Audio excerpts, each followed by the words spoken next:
Let's try this again. Yeah, for real. The good thing is we don't really have to read chapter 5. That's fine. I'll just start where we were. The good thing is we're not very far, so we'll try this one more time. Breaker 19er. Yeah, that ain't no lie. Oh.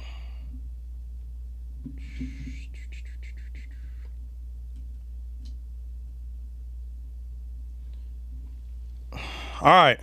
So this is going to be Esther 3. I hope this one works out. We'll see. This is going to be, and I'm not talking about chapter 3. I'm saying like this is the third part of Esther. So we're starting at chapter 5. So Esther chapter 5:1, it says, "Now it came to pass on the third day that Esther put on her royal apparel and stood in the inner court of the king's house over against the king's house.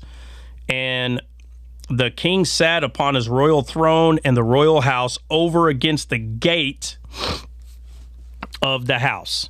So if you can picture Esther walking into the temple and like facing the ark, if you can just kind of picture that, right? Because what this is saying is the king is basically in his castle. She enters and he's sitting at his throne facing the entrance. That's what like over against means a lot, like facing, like he's looking towards it.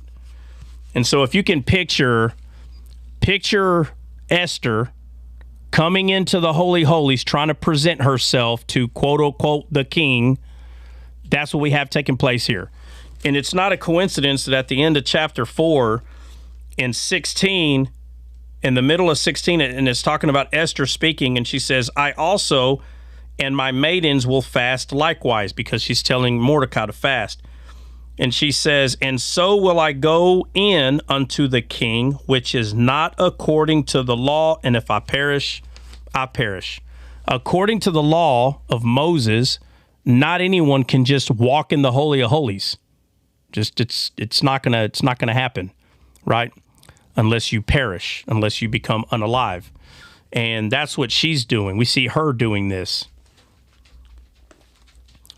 So that's an important thing there.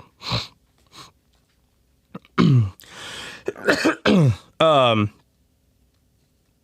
then in verse 2 it says, and it was so when the king saw Esther, the queen, standing in the court, that she obtained favor in his sight. And the phrase that's being used here says, when the king saw Esther. And I was talking about Jesus, that when the woman that had, where she was bowed at her back, the Bible says that, our history tells us that women were not allowed in the synagogues back then. And if they were, it was where they could fit. So usually they'll be up in a balcony. Either if they were on the ground, it's in the very back. If they were in a balcony, they're not going to be in front of men. So they would be behind the men. But if you pay attention to Jesus, a lot of the times it says, and when he saw their faith, this is the thing that he's looking for that. That's what he's looking for. And this lady, just based on history, we know that if she's in the balcony, she's in the back. And it don't matter if this woman is 20 foot tall. The way it describes her in the Greek, hunched over, she's a lot shorter than she should be. So if she's behind men, then he didn't physically see her. Understand what it is I'm saying. He didn't physically see her. But it says, and when he saw her. Doesn't the Bible say that when they were bringing the men down from the roof where Jesus was, it says that he saw their faith, right? Ain't that what it said? Yeah. Can you see faith with your physical eyes? No. No. So what people would say is, well, bro, I mean, come on, they tore a hole like what they're, and Jesus was like, wow, they must really believe. No, bro. No, it's more than that. Faith is just not belief. It's more than that. People still struggling to figure out what faith is. They still struggle to understand what that is. Just like it's hard to explain that God is triune. So you see Jesus saying, my Father, and they're like, see, the Father's over there, he's over here.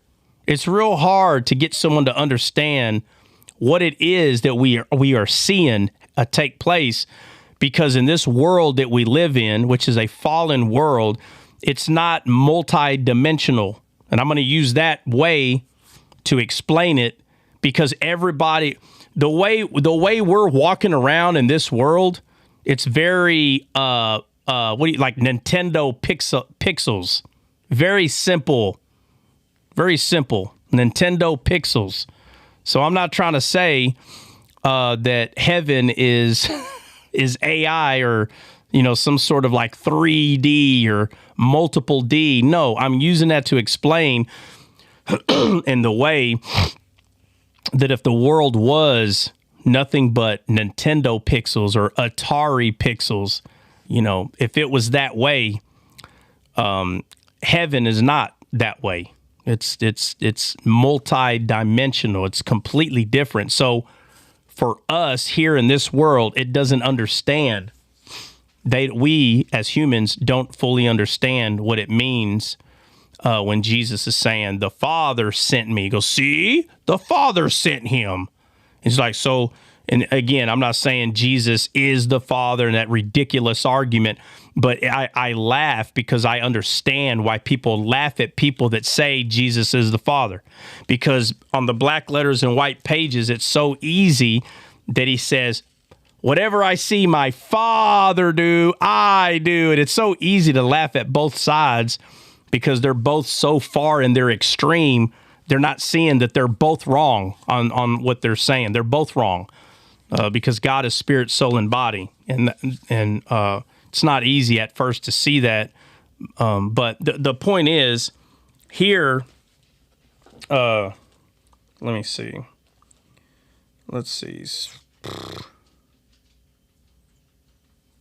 I don't even have to talk about that right now because I want to. I want to talk about that right now, honestly. But I don't know. Esther is so fascinating, the entire book, that I can start talking about 8, and we're not even there yet. We're still in chapter 5. So let me just say this before I go too far in front, that Jesus doesn't just see with his physical eyes. I'll just get straight to the jugular. He doesn't just see that way. He's God. He can see the heart of man. And I'm not talking about the blood pumping one. That's not what I'm referring to.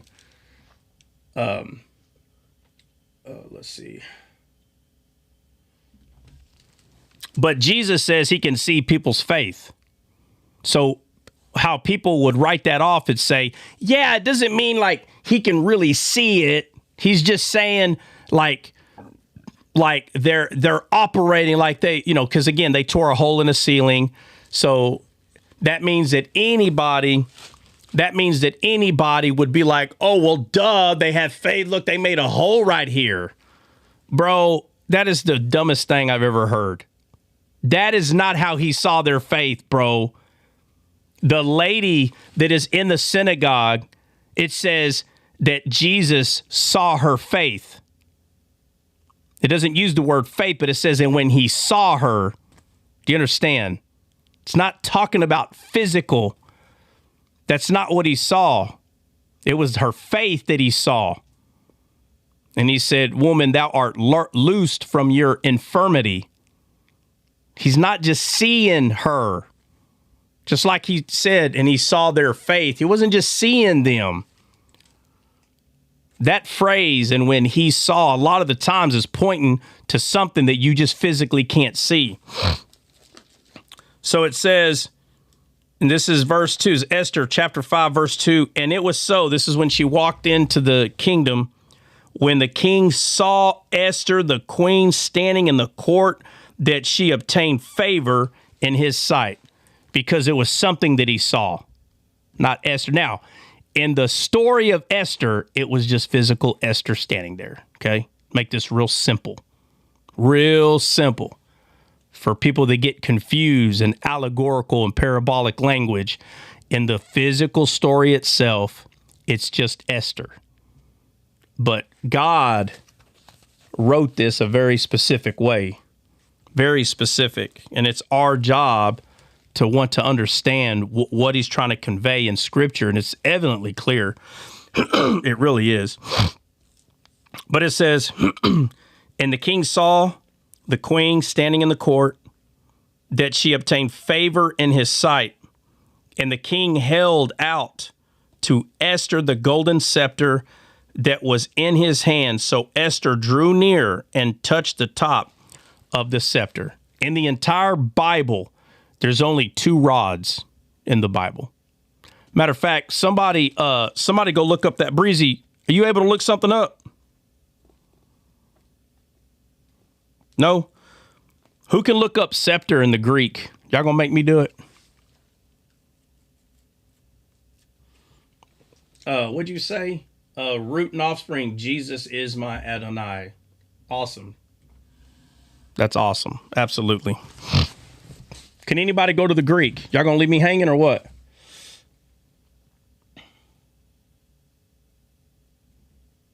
What'd you say?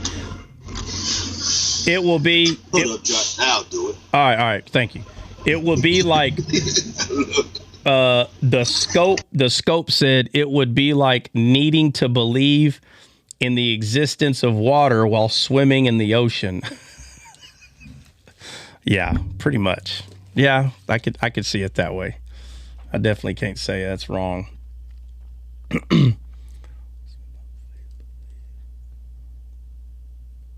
Let's see. Moses and the burning bush wasn't about faith/belief nor adherence to doctrine. Yeah, Moses and the burning bush. I'll make a wild statement about Moses and the burning bush is the tree of life.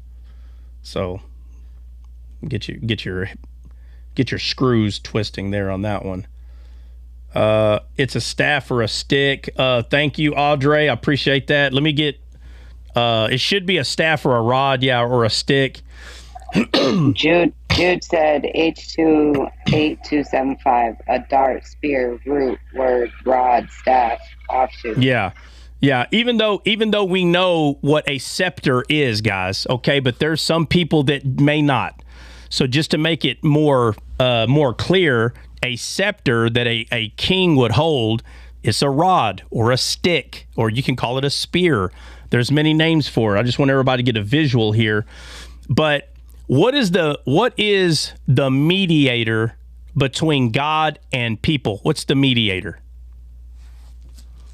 Or who or what? Jesus. The Jesus. Holy Spirit. Right. Jesus is the mediator between God and men. So the only reason that favor was given to her is because of the staff. Once again, you understand? Staff is the mediator. So between the one sitting on the throne and the one that's approaching, if she wouldn't have touched that staff, there would be no connection between the one on the throne and the person. But she did. She reached out and she touched it, the rod, right?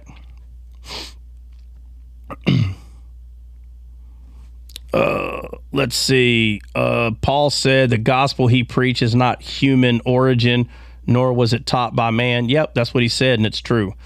When he extended a staff toward her, yes, that was representing. Sando, what are you saying? When he extended the staff toward her, yeah, the staff is the mediator, the one that causes mediation, right, between one side and the other side. Jesus is the mediator. So he saw favor, gave her favor, put the staff out there because the staff is the mediator, and that's what she touched. was the mediator. All right.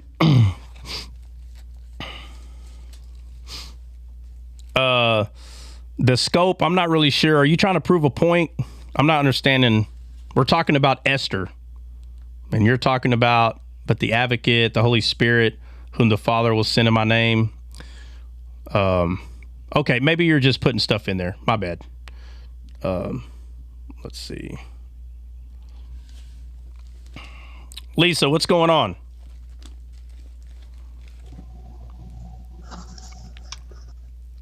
Lisa, you there? Oh, hey. No. I didn't mean to join. Oh, my bad. I was just. Okay. Sorry. All right. Well, can you? Okay, go ahead and remove yourself. Then, can you do that? Just kick yourself out of there. There you go. All right. So we go to 3. Esther 5:3. It says, "Then said the king unto her." So after she touched the rod, then said the king to her, "What wilt thou, Queen Esther? And what is thy request? It shall be given thee to the half of the kingdom." Bro, can you imagine? For real. And Esther answered, "If it seem good unto the king." Notice the question, if it seem good unto the king. Why do we see this kind of question brought up in the Bible a lot? Because God is trying to point out that not everybody sees everything as good. So in the story of Sodom and Gomorrah, when we see the story of Sodom and Gomorrah, it literally explains that the people that lived in Sodom and Gomorrah had a very very like distinct way of showing what was good to them. And they didn't hide it. They were very open about it. So what was, as far as we could tell in the story of Sodom and Gomorrah, the people that lived there, what was pleasant or good to their sight? The way the Bible explains it. A sin? No, I said the way the Bible explains it. The way the Bible explains it. Not the way we explain it, the way the Bible explains it. How does the Bible explain how they see things good? It tells us. With their eyes. No. All right. The way the Bible explains it. The words that the Bible uses. The words. Oh, man. Killing me.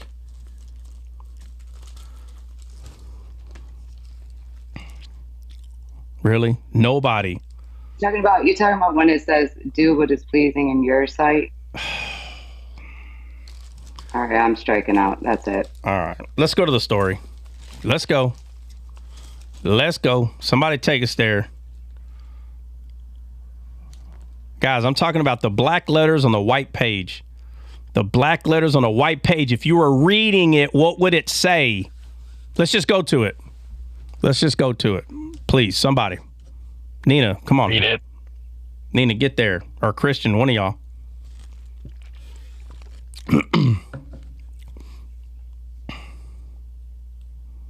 Hey, Trot, do you mind if I say something while they're looking that up? Yeah.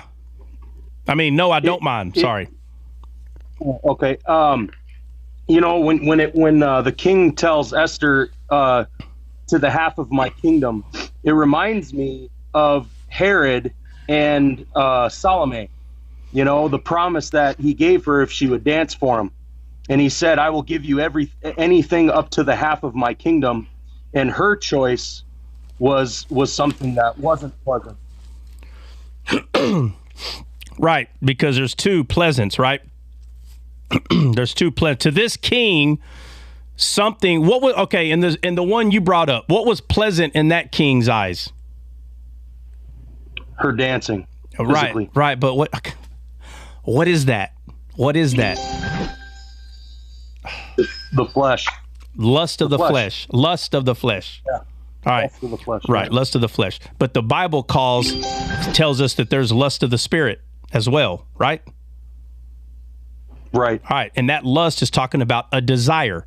So notice the one king, Herod, had a desire of fleshly things, but in the Bible it shows a different kind of lust, of spiritual things. The Bible shows this. So in the story of Sodom and Gomorrah, who's there? Nobody found it yet? Yeah, I'm looking for what you're looking for specifically. All right, specifically is the Bible, when in the story of Sodom and Gomorrah, it shows us what is desirable to the people there. So when the angels are in the house of Lot, that conversation that takes place, you can see they say it with their own mouth, what they're desiring. So let's go read it, because that's why I said the way the Bible in the story of Sodom and Gomorrah, the way it's... They desired the angels. No, I know, but I want it read. You understand? I want it read from the verse. Yeah. We know they're desiring the angels, but I want it read the way. Man, we still ain't there? What's taking us so long to find this? Y'all don't know how to use Google or what? Killing me. Nina, you don't want to read. Just say you don't want to read, bruh. Just say you don't want to read. Or say, hey, hold on a second. Or say you're busy, for God's sakes. I'll find it. No, I just told you. I'm busy. I It's can't verse read it. 4. All right, hold on a second. I got to do this. Christian, what'd you say, Christian? What'd you say? I said I would read it, but I don't have my iPad. Now, Christian, don't you? So where is it, Christian? Christian, now, I think the silence would let us know that you can't read. Silence. You just said to say it. Do what? You just said to say if you're busy. No. I said did. Nina. I said Nina if you're busy. Oh. All right. All right, Jennifer. I'm just giving you a hard time. All right, Jennifer, go ahead. What were you saying?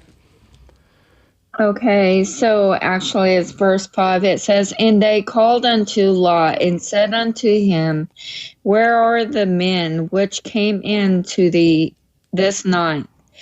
Bring them out unto us, that we may know them." Right there. Bring them out to us that we might know them. Now, doesn't the Bible explain, and hopefully we all understand that God has already explained to Abraham, I'm going to destroy the city, right?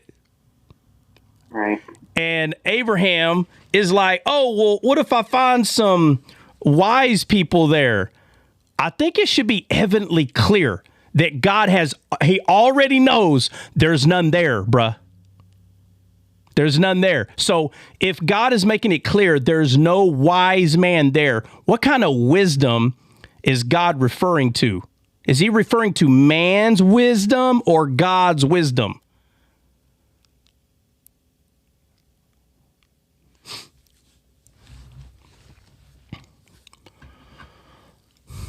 It was talking about man's wisdom. No, talking about God's going to destroy them because there's no God wisdom there, though, right? Yes. Okay. They were so if these men don't have the wisdom of God, that leaves only one other kind of wisdom of man. So in the Bible where it says, and Adam knew his wife, what kind of knew is that? Would you say that was a righteous knowing or an unrighteous knowing?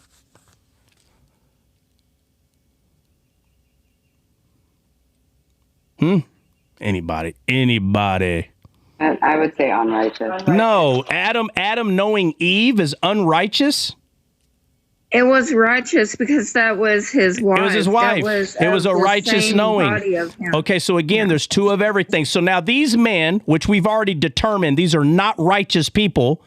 They were not telling Lot, move out the way so we can righteously know these angels in your house.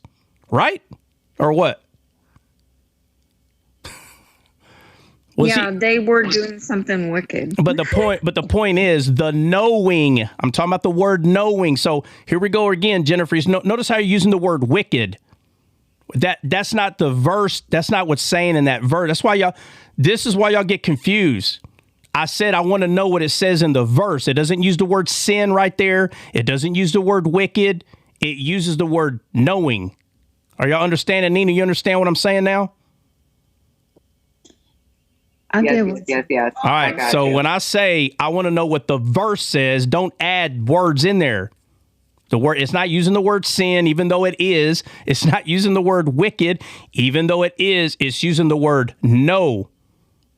No, that word's important because the way Adam knew Eve was a righteous knowing, meaning it's the wisdom of God that is knowing here.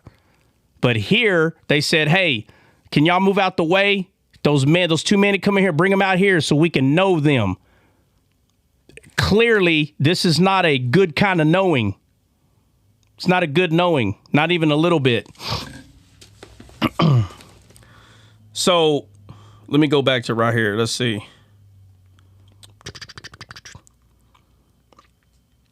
All right. Oh, let's see. What is your request? Give you half the kingdom. All right. So back to Esther 5:4. And Esther answered, if it seemed good unto thee. Because the king could have easily said, nah, what you're requesting, it's not good to me. So let me ask you this.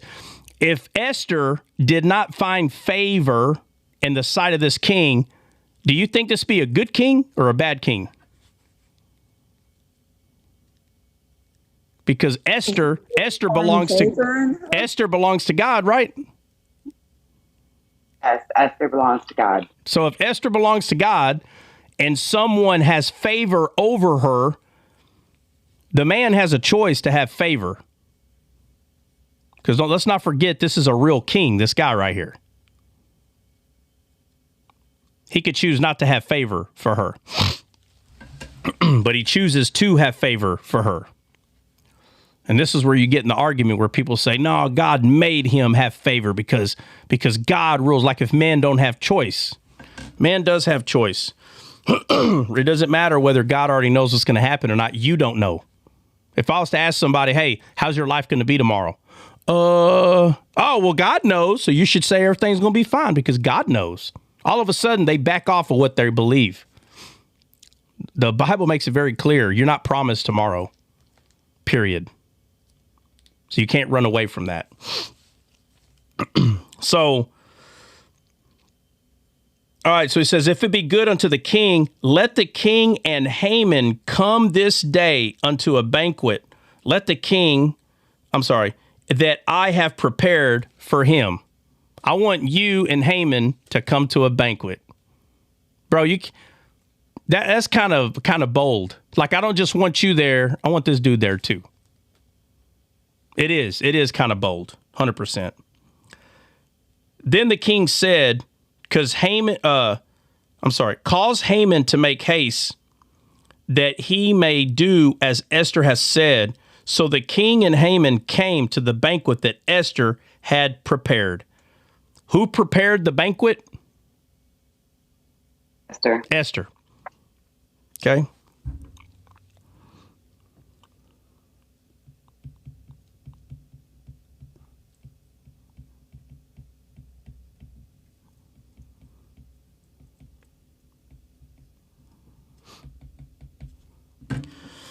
All right. And it says in the, all right, let's see. 6. All right. So Esther 5:6. And the king said unto Esther, at the banquet of wine, what is thy petition? And it shall be granted thee. And what is thy request? Even to the half of the kingdom, it shall be performed. Then answered Esther and said, my petition and my request is, if I have found favor in the sight of the king, and if it please the king, look at the words being used here, please, which is derivative of pleasant. You got favor, pleasant, says, where was that? Please the king to grant my petition and to perform my request. Let the king and Haman come to, I already read that. Wait a minute. Oh, wait, you know what? Some of these do double up on purpose. Come to the banquet that I prepared for them, and I will do tomorrow as the king has said. All right, so we go to verse 9. Then went Haman forth that day joyful and with a glad heart. Now, let me ask you this. We already learned that Haman is a bad person, correct? Correct. All right. Yeah, So he's mad. so when it says he's got joy in his heart, what kind of joy is that? Fleshly joy. You have to understand this. It's fleshly joy. It's not the joy of the Lord. Do you understand? So when in this world, people do something that makes them feel good, they say they're happy, right? We're going to go to the lake today. They're happy. Is that the joy of the Lord? When your body feels happy because you're going to the lake? No. No, that has nothing to do with God. and this is a huge problem in Christianity today, where people think because they feel good in the church while everybody is singing, they feel the Spirit. Because they use the same kind of feelings when they go to Disneyland, same kind of feelings whenever they go to a birthday party, same kind of... No, that's not where God's at. God's not in your feelings. That's you feeling that, but that's not where God is. That's not the joy of the Lord, because you're happy. That's not the joy of the Lord. I'm gonna step down. My husband is taking me to the hospital. Okay. Oh, you don't, Jen. You don't have to let us know that. That's fine. I'm sorry you're going to the hospital. Can you give us an update? I hope everything's okay. Thank you. Mm-hmm. Bye. All right.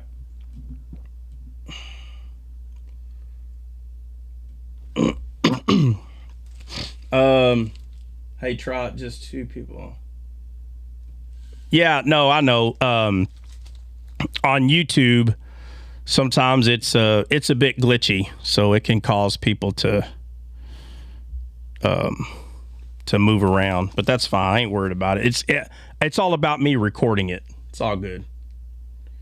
I do need some people on YouTube, man. Can some of y'all go over there? Like, I keep seeing the number go from 2 to 3 to 7. I need some people on YouTube, man. Thank you for that, Wireman. I appreciate that. And it's because everybody wants to come over. Man, a while ago we had 100 people on here and only 5 people on YouTube. Guys, we need some views on YouTube, man. Nobody wants to go. They're like, no, I'm good right here. It's more fun right here. But there's people that they live their life based on their feelings. Everything's about their feelings. And I'm telling you, this is part of a lot of people's problems, because you have people that will go into Odinism, right? They start believing that, Thor and Odin, and they say, I had an encounter with God. What happened? When you listen to their story, they were in their the whoever, the minister of Odin or whatever, got them in their feelings, got them crying, feeling bad about something they did in their life. And it's the same story we see even in Christianity, where somebody feels bad, they cry. Listen, first of all, we should all, if you're doing something or have done something in the past that you shouldn't have done, obviously you should feel bad about it. You shouldn't condemn yourself, but you should be like, okay, man, I shouldn't have done that.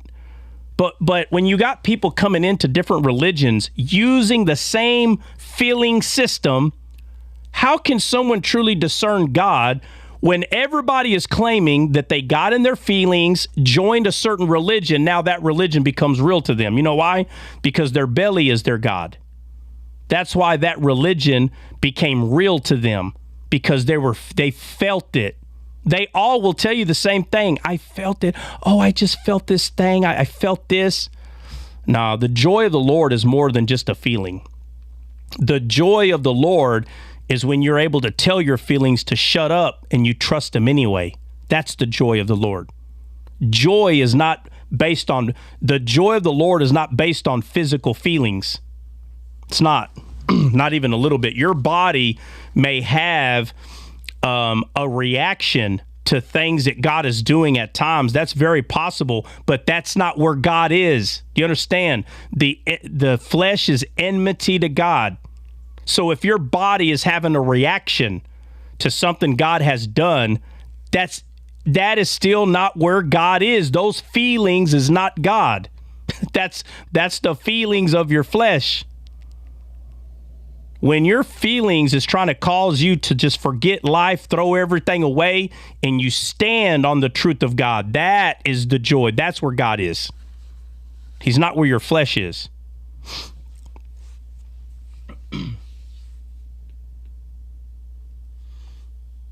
Let's see. Michael, Bible says the kingdom of God is within you.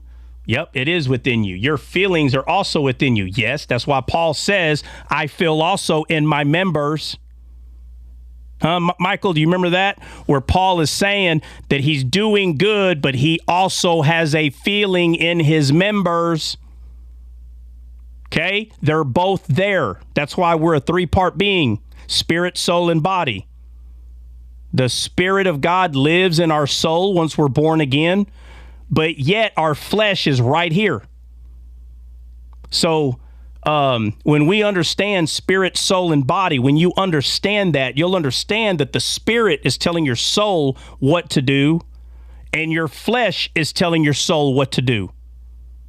So Paul says it's a war within, but once you start understanding what Paul is saying, you will stop listening to your flesh.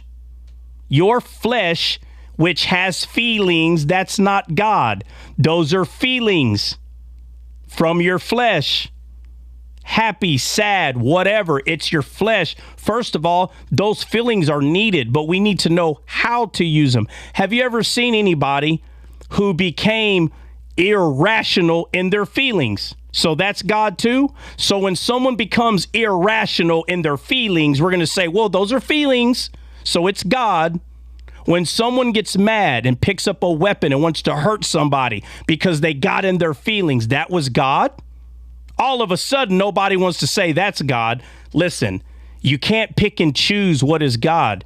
If you're feeling happy or feeling mad, you don't just say, well, the happiness is God because it's happy. No, they come, that is all fleshly, earthly. None of that is from God. None of it. That's your flesh, your body. What is from God is when your flesh, and I'm going to use anger because that's the simplest one, is when your flesh is wanting you to do something because you're mad, but you're able to tell it to calm down. No, I'm not doing that. There. That is where God is. That is God telling your flesh to bend a knee and calm down. It's the same thing with happy feelings. It's the same thing. Just because your physical body is happy doesn't mean that's God bouncing up and down inside of you. No, that's your flesh doing that. Okay? All right, so guys, thank y'all for going to, oh man, Naughty Night. Let me see if I can get in there. Oh, all right. Sometimes it won't let me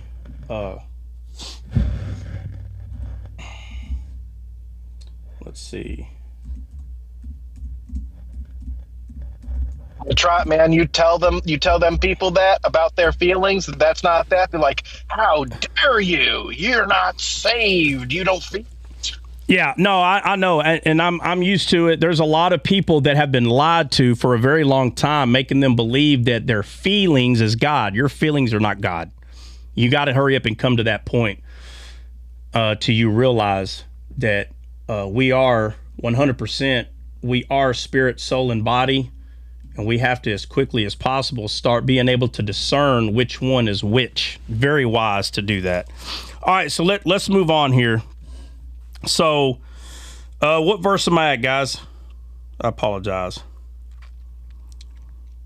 All right, so, okay, we're at 9. Esther 5, verse 9, and it says, then went Haman forth that day joyful with a glad heart. And the point that I was saying is, this man does not have the joy of the Lord. So we're going to sit here and say that's the joy of the Lord? It's crazy to me that people hear the word joy and they just think, oh, well, good, it's good. Joy is good. And they'll even go as far as argue with you and say the Bible says the fruits of the Spirit are joy. Yeah, bro, God's joy, not your flesh's joy. They're not the same. They're not the same thing. Listen, you can be in the joy of the Lord, and your body, if you choose, you can react joyfully, but you reacting joyfully, that's not God right there. The joy that you're in hope of or looking forward towards is the joy that's already in your spirit. So you're in the joy of the Lord, absolutely, because you're thinking of God. But there are people like in Sodom and Gomorrah, you know where their joy came from? Their joy came from those men coming out so they can know them. For anyone to tell me that they don't see the two differences in the types of pleasantness or joy or favor that there is in this world, I'm not really sure if you're really reading the Bible as much as you're claiming. Because this joy that this man is claiming to have, it's not joy from God. Okay? It's not. All right, let's see. So he had joy with the glad heart. It says, but when Haman saw Mordecai in the king's gate, that he stood not up, nor moved for him, he was full of indignation against Mordecai. So what kind of joy did he have then? How did his joy, which is by the flesh, you should know this, how did he become unjoyful when he saw a man of God? Huh? Let's see, David, difference between pleasure and joy. Yeah, there is, but in the Bible, those two things mean the same thing, buddy. In the Bible, pleasure and joy is the same. It's talking about the Spirit in the Bible. What pleased God, Jesus? What gives God joy, Jesus? Even though in this world, pleasure and joy have a significant difference meaning, in God's world, they all came from the Spirit. Sin is pleasant for a season, not joyful. Yep, exactly. But it is joyful. It is joyful to the fool that says that sin is pleasant. 100%. A person who is in sin, it is pleasant and they are in joy of doing it. 100%. It just depends on how you're using the word. But a person who is in sin, not only is it pleasing to them, they are in joy while they're doing it. There's two kinds of joys. You have joy in sin, which is the will of the flesh, and then there's people that have joy only in the things of God. So in the things of God, all those words can be used towards each other. A person who is in sin will say, this gives me joy. But a person who praises God would say, no, God gives me joy. The things of God are pleasing to me, a Christian would say. A person who doesn't believe in God, not a Christian, have nothing to do with God, are going to say that the things of this world pleases me. It gives me joy. That's what we're talking about here. There's two of everything. There's two joys, two pleasants, two favors. Try. Yeah. So when you go off of that premise, would you say that the joy of the Lord is your strength? Would that be more so? It's there as a strength for you in times of peril, tribulations, trauma. It's the fruit of the Spirit. It's a power that God gives you.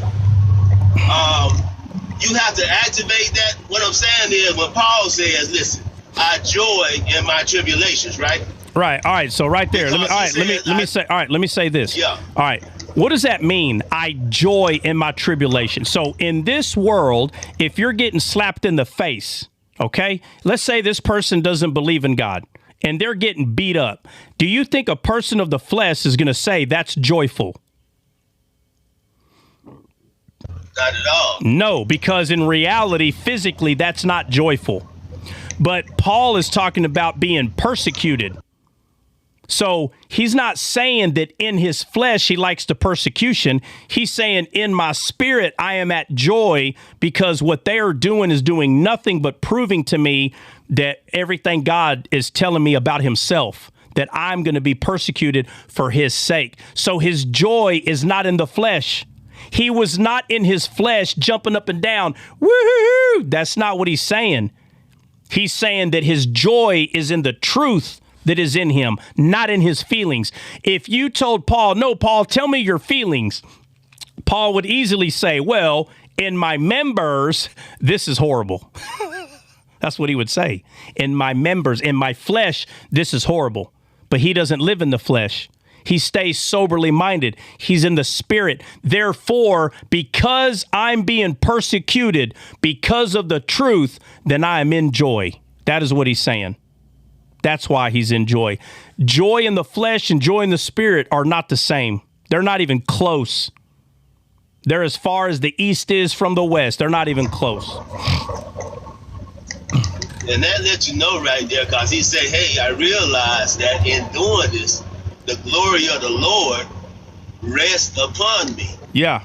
So, not that, and so then when James would say, count it all joy when you fall into divers. Right. Okay. All right. So right there, let's use that one too. He says, count it all joy. People today, if they start going through something hard, they cry, they fall apart like a $2 suitcase, they start sucking on their thumb, fall down on the ground, kicking their legs. James says, no. When those hard time comes, count it all joy. Again, he's saying the same thing Paul is saying. He's not telling you in your physical body, act like you're joyful. This is not fake. They're talking about standing on what is true. That's why you have joy. Not focusing on what is hurtful. No. Stand on what is true. Okay? So I just want to point this out, guys. We're still in League C2, but we're at the top 10%. And obviously, I'm starting to realize that, hey, it is what it is. So let me get into this thing real quick. See if I can get into the gift gallery. Well, I guess I can't really. I don't understand why I can't.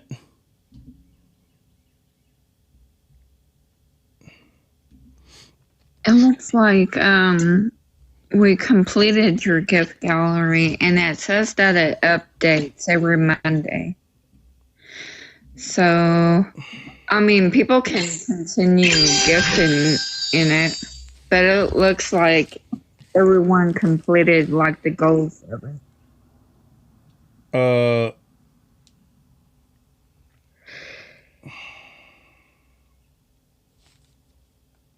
4 more fragments, right? Yeah, no, it says, I'm going to wait for it to come. I know it's going to update, but it says we're in C2, but it says we're at the top 10%. Let me go see if I can see that.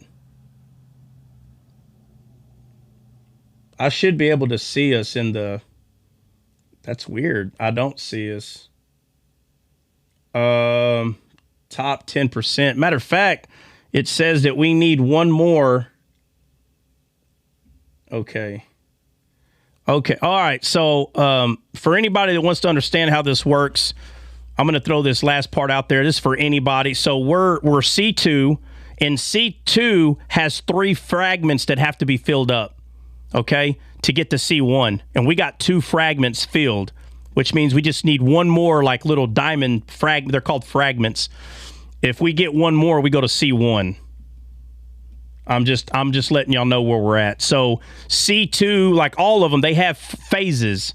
And so we're in C2 2, which means if we get one more fragment, it says 4.7 thousand to make top 99, which would keep us above 10%.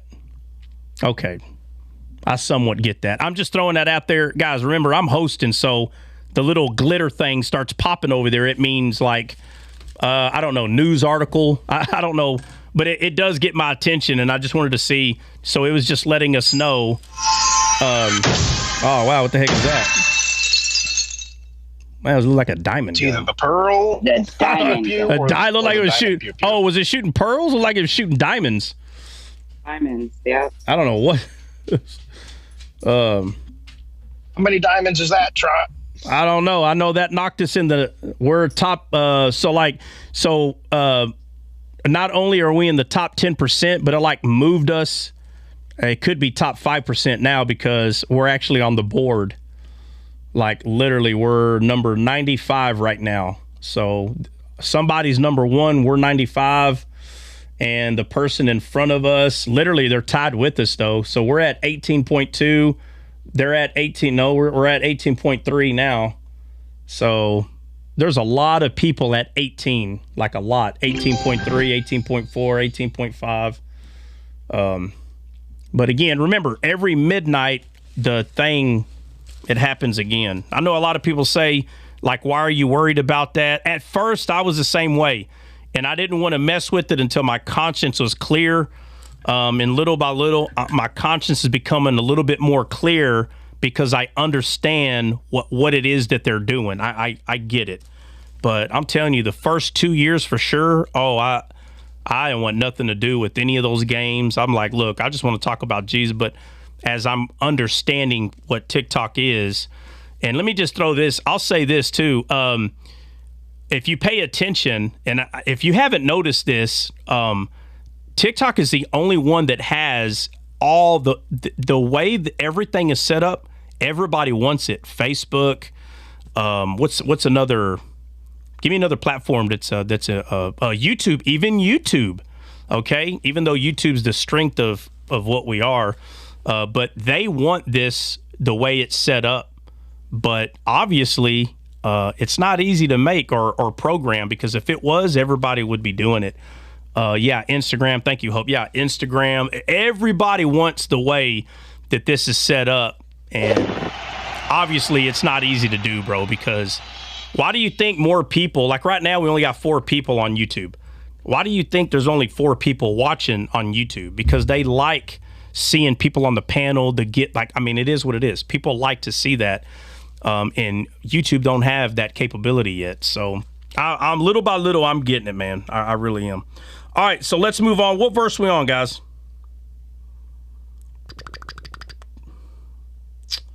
Let's see. All right. Hold on, try it. We got an accidental send. I got to send you 1,000 here. Hold on. What? I have to send you 1,000 coins. Okay, well then send 1,000 coins. So somebody sent. There you go. Hey, whoa, Christian, how do you know someone didn't mean to send it to you, bro? Because he messaged me. Oh, okay. Yeah, so... Did you see the dinosaur? That is yeah. 1,000 coins. Yeah, no, I seen it. Yeah, so... Okay. Yeah. So, guys, hey, make sure, though, that...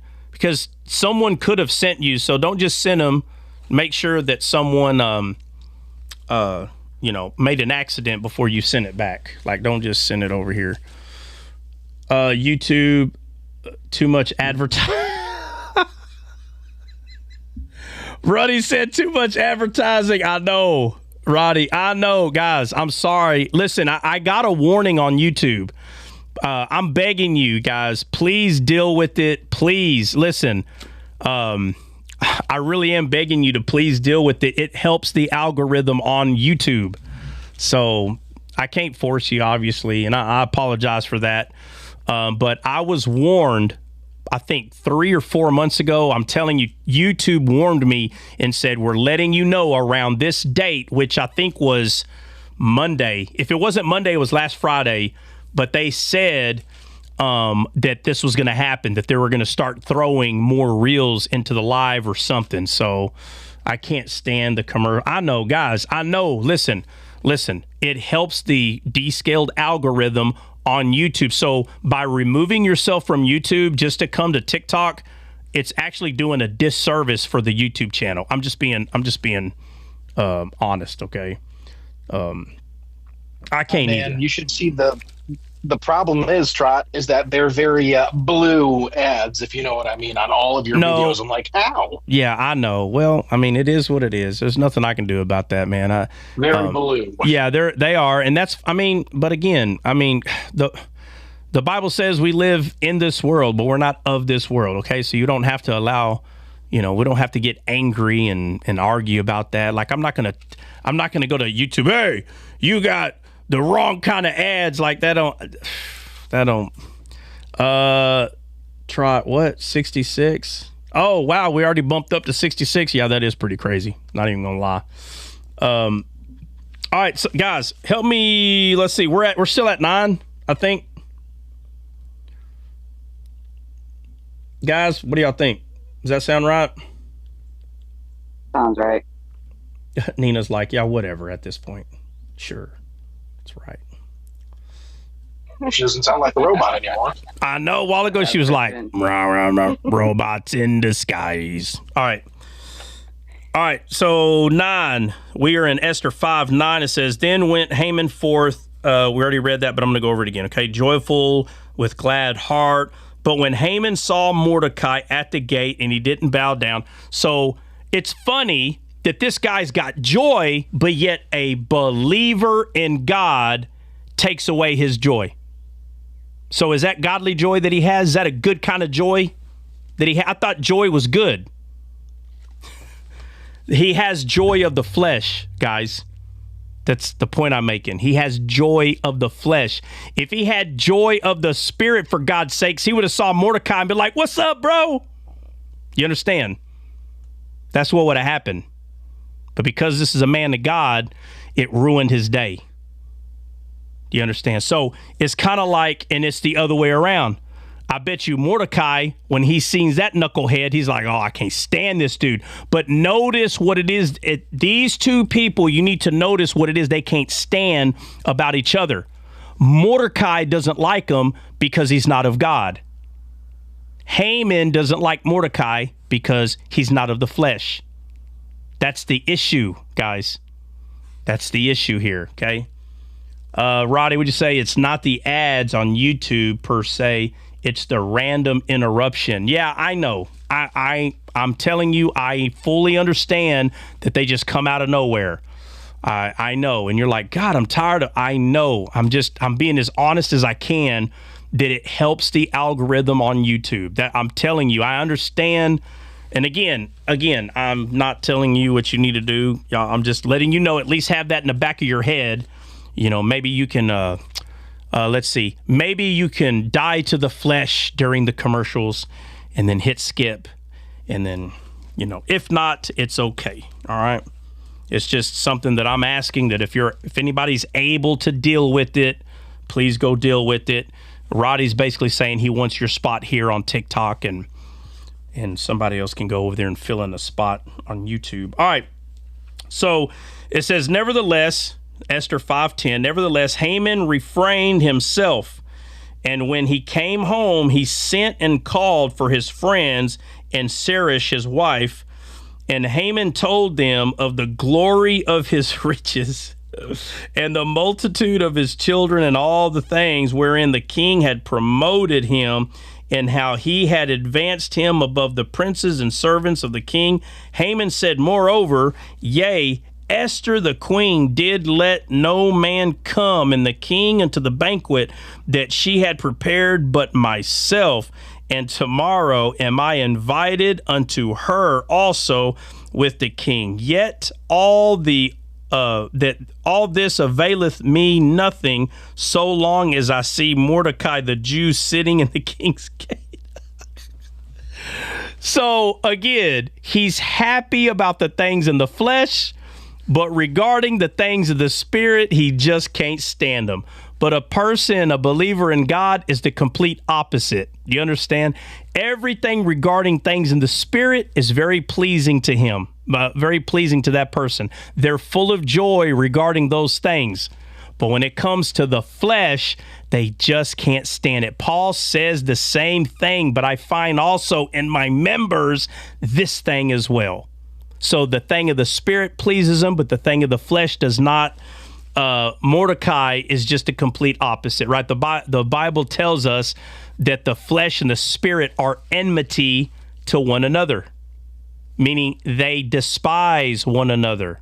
They do not like each other. And the soul, the real you, right? Because you are a 3-part being, spirit, soul, and body. Your soul is trying every day. It's deciding what it's going to listen to. And so, let's see, Treya, we say a willing die to the flesh. Oh, Treya, thank you for coming over here, man. I appreciate that. Roddy, there you go, Roddy. You got somebody took your spot over here. Oh, that's hilarious. TikTok is of the flesh. Oh, hey, before you know it, everybody's gonna be arguing that YouTube is of the spirit and TikTok is of the flesh. That's hilarious. Oh, that's funny. That's too funny. When you say try, Just pleading for that help. at that moment right there where Haman is at, it seems like that's the exact same replica of Satan or Lucifer, where he was saying in himself, I will, right? Right. Yeah. Yeah. Well, it's of the flesh, right? It's the child of flesh, the child of pride, where it's me, right? There's a Christian song, man. Who is it that talks about it? It might be Toby Keith, I think. I don't remember who sings it. But in the song, in the main verse, he says, and I'm going to mess this up, but he's like, he goes, I like talking about you sometimes. He says, but eventually I want to talk about me. I want to talk about me. And he just wants to talk about himself, in the song. The song is hilarious, but what it's really pointing out is people, what is that? Jordan, you sent a dancing person. Is that a dancing lemon head?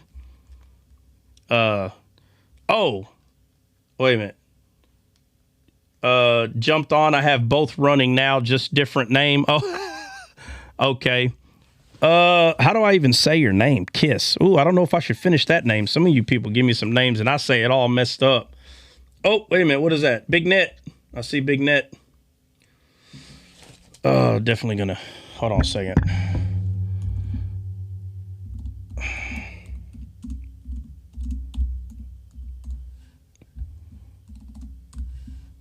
Oh, man. Why is it not letting me? There it goes. Sorry, guys. Got to deal with some spiritual YouTube people.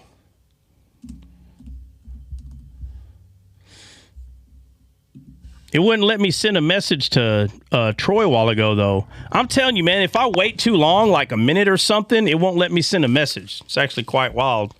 And Jordan, I'm not sure why I couldn't send you a message. I don't understand it. I don't know if maybe you did something different. It's my dog's registered name. Oh, okay. All right. Do I know you on TikTok? I know it's a different name, but who are you, if you don't mind? Like, do I know who you are on TikTok? Kiss. TikTok people feel the need to be seen in the guys, this is Naughty Night picking on TikTok people now, man, so I'm sorry. They feel the need to be seen on the panel. We art in the shadows with Christ. Oh, Lord. We're about to have a battle, a battle royale.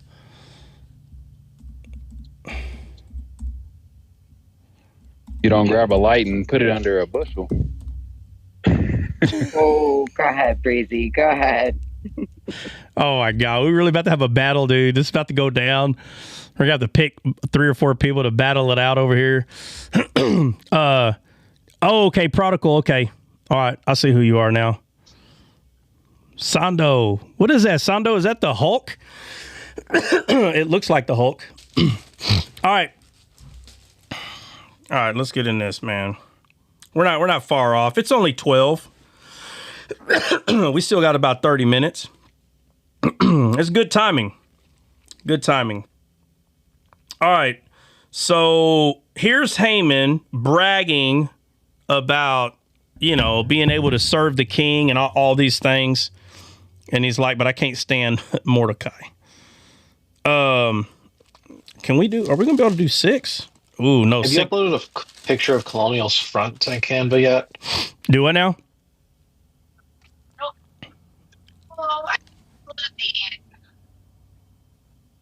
Christian, what? I don't know. Christian, did somebody send you that 1,000? Hey, Christian sends us 1,000, then he gets another 1,000. It's like, Christian, is that your 1,000? Now I'm confused. Now every time Christian gets something, I'm going to say, hey, Christian, that wasn't meant for you. I bet he forgot he was Oh, man. Dang, I lost my opportunity. I really thought he was talking to me this time. Christian, you lucky, bro. You lucky I didn't realize what you were doing again. I ought to kicked your butt out of here. But that time has passed. I'm telling you, next time. He does. I'm telling you, he does it every live. If anybody says he doesn't do that every live, bro, you are straight up lying out your mouth. He does it every live. He gets so mad when I drop him. He's like, bro, I didn't know. Like, bro, every time though, bro, like, what? Christian sent 1,000 to himself. Oh man, come on, bro. Naughty night. Christian sent 1,000 to himself. Come on. Oh man. All right. So let's get to friends. His wife. 12. Let's see. Tomorrow I'm invited at the King's Gate. All right. So we're at Esther 5:13. Let's see. Nope. That's the King's Gate. 14. Then said Zeresh. Hey, somebody look up Zeresh. If you don't mind, look up Zeresh, Haman's wife. What does her name mean?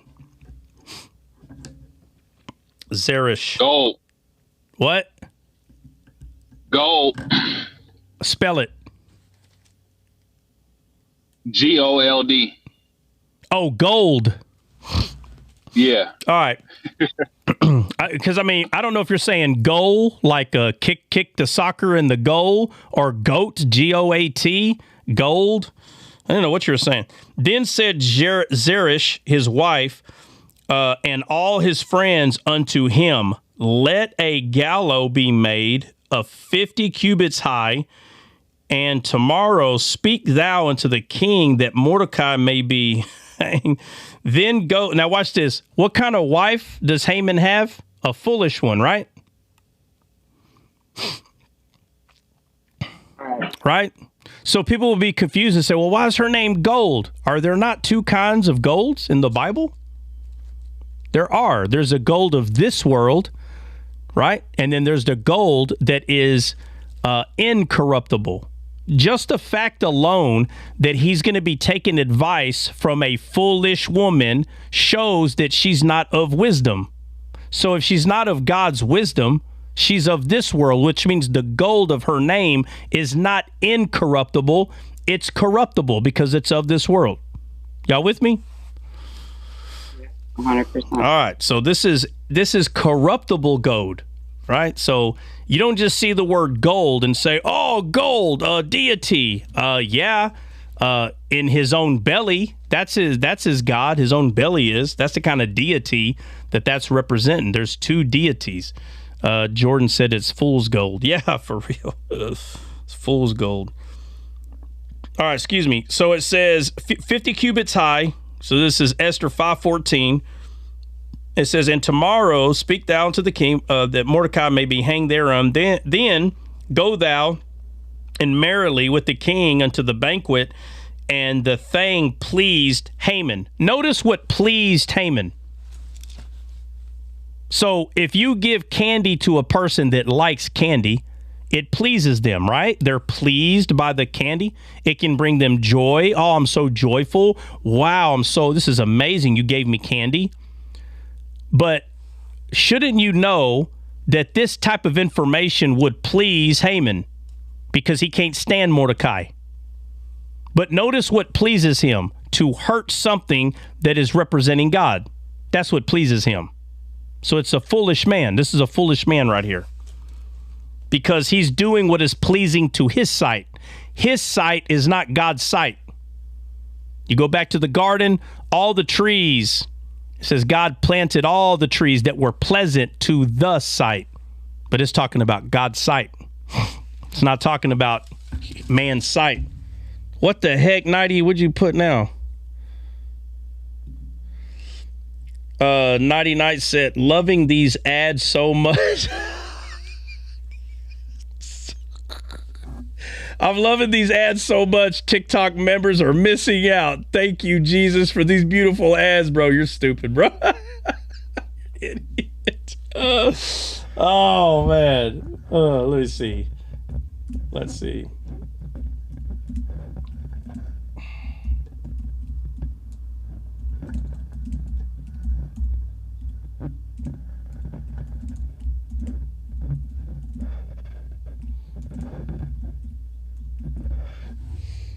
Next time I'll move my shoulder out the way. What do you think?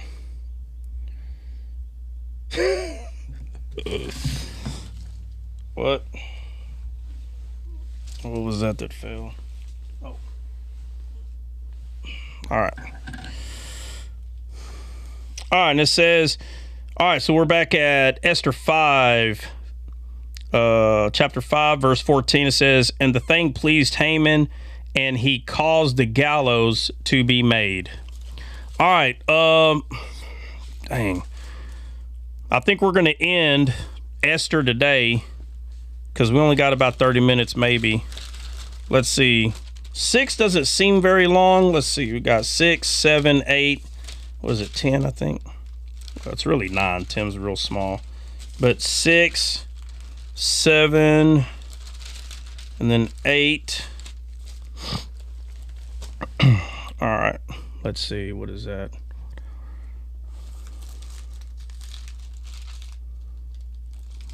All right, we'll do 6 tomorrow. We'll do 6 tomorrow.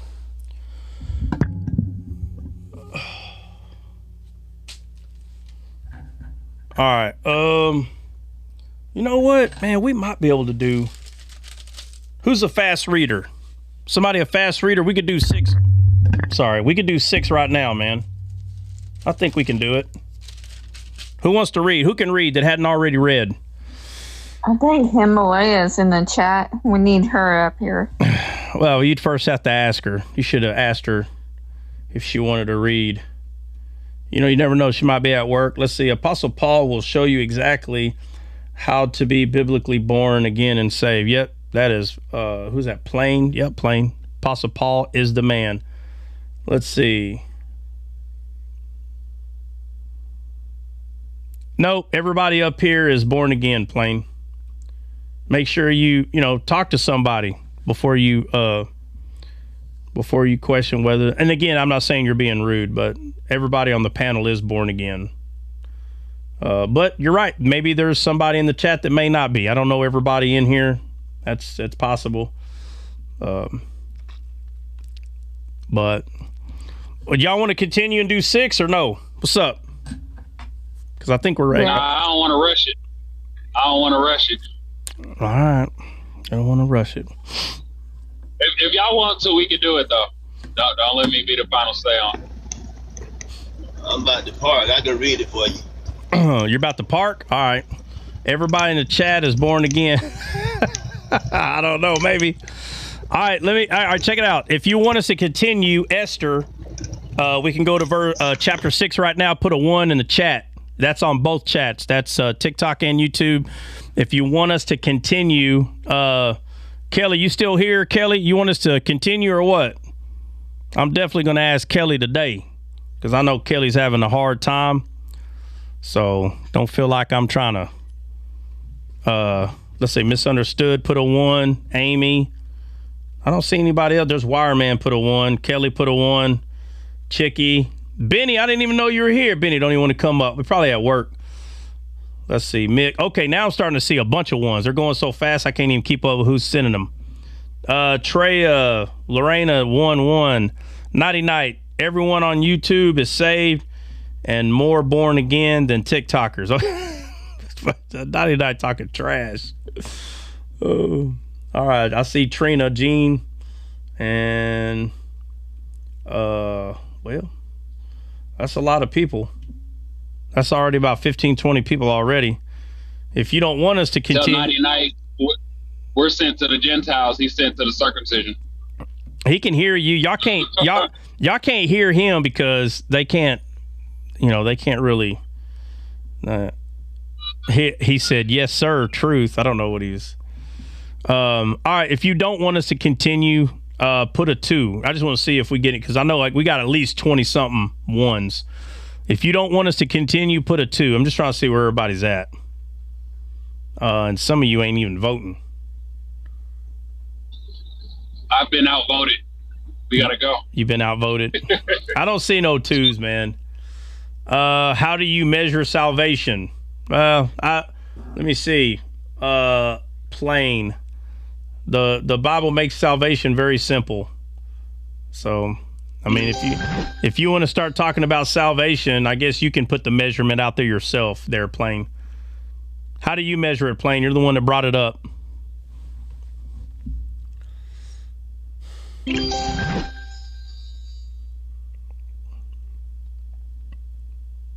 Let's see.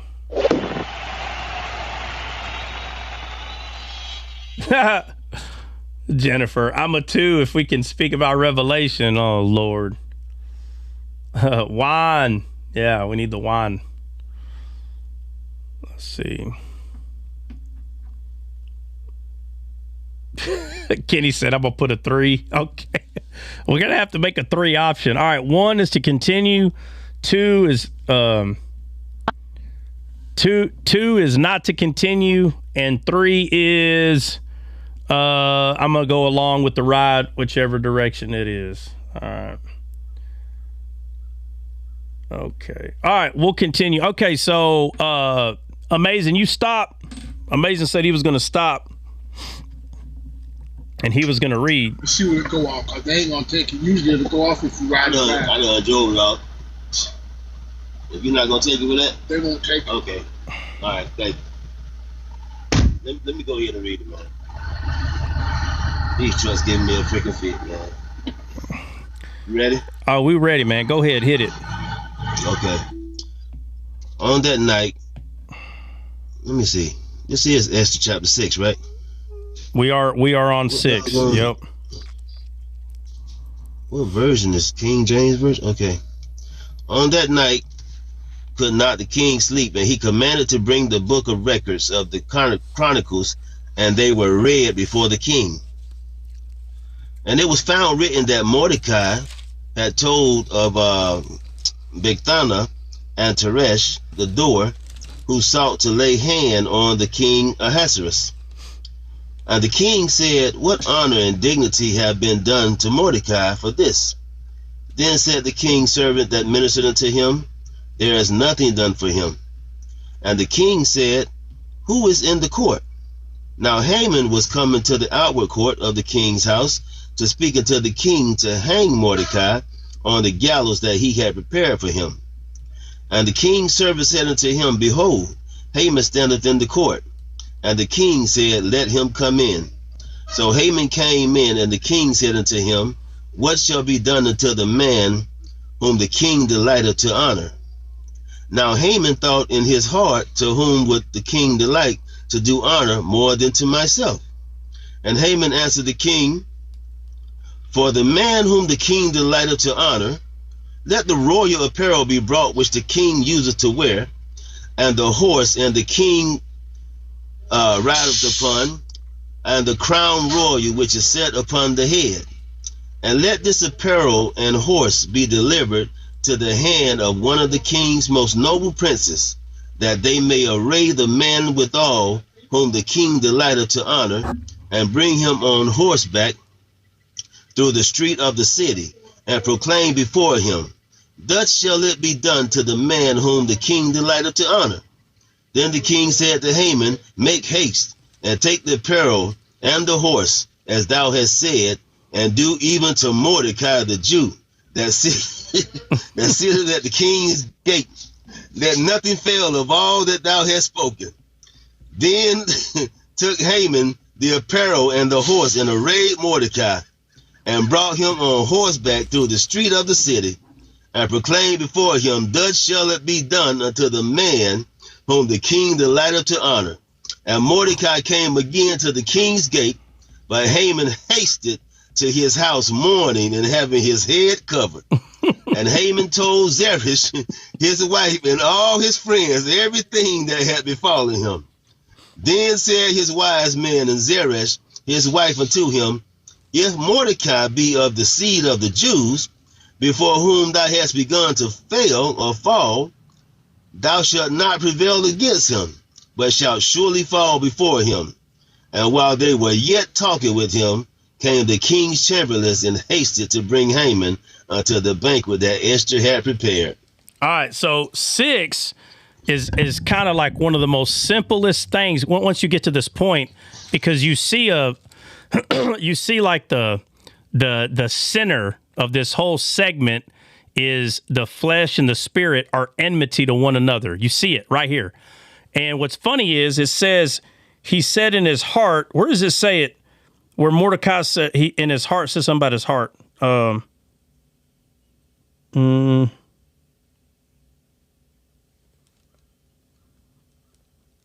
Let's see.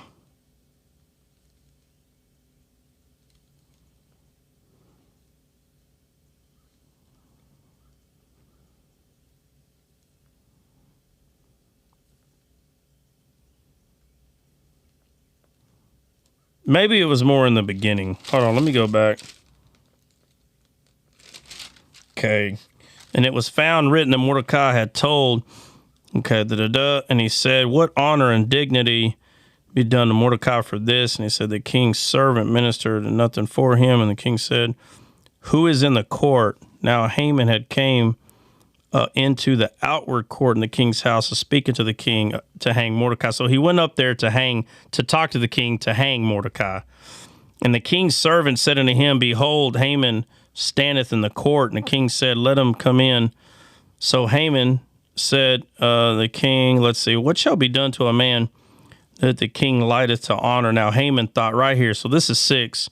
So Esther chapter 6, verse 6, it says, now Haman thought in his heart, to whom would the king delight to do honor more than to himself? So his own selfishness, what'd you say, Nighty Night? We read so much better and faster on YouTube. He picking fight. He picking the fight for real. But he says, to whom would the king delight to do more honor? Look at the word he uses. Look how the Bible uses very specific words. It's using the word delight. And Eden means pleasant and delightful. That's what it means. And look at the words that he's using with his heart. He says, and it says, so this is verse 6. So Haman came in, and the king said unto him, what shall be done unto the man whom the king delighteth to honor? Now Haman thought in his heart, to whom would the king delight to do honor more than to myself? When the 3 visitors came to visit Abraham, they said, where is Sarah, your wife? He said, she's in the tent. And it said that tell Sarah, that she will have a child. And it says that Sarah thought to herself, shall I have this pleasure, is the word she uses. And that's almost, I think he's used 2 more times, but that's almost the last time that you see the word Eden, because it is the word Eden. It's the root word. It's the word Eden for the Garden of Eden. But she literally says, shall I have this Eden? But again, referring to the heart. It's talking about the heart. In her heart, she doesn't have to tell us how she's thinking of these things, but she is definitely in the most inner part of herself questioning, shall I really have this thing? But again, we're talking about 2 kinds of pleasance, 2 kinds of joys, right? One, the flesh, one, the spirit. And it says right here that it just so happens to be using the word delight. It just so happens to be using the word pleasant when that's what the word Eden means. And it says that this man is thinking about these things in his heart, and because he's in his flesh, he says, oh, well, who could he uplift more than I? But he's in his flesh. He's in his flesh. And he says, more than myself. But the point is, that's where he's at. Very physical, very carnal. That's where his faith is pointing towards. And what ends up happening is, like it says right here, 11, then took Haman the apparel and the horse and arrayed Mordecai and brought him on horseback through the street of the city. Where's the remote?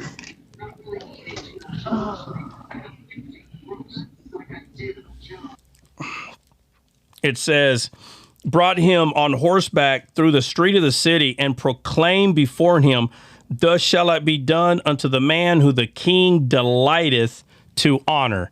Again, the word delighteth, literally pointing that what Mordecai represents is delightful. Again, his characteristic. Remember, he went through the scriptures, right? It says right here, and he found written that Mordecai had told of Bigthana, the Teresh, two of the king's chamberlains, the keepers of the door, who sought to lay hands on King Xerxes, right? Which is, let's see.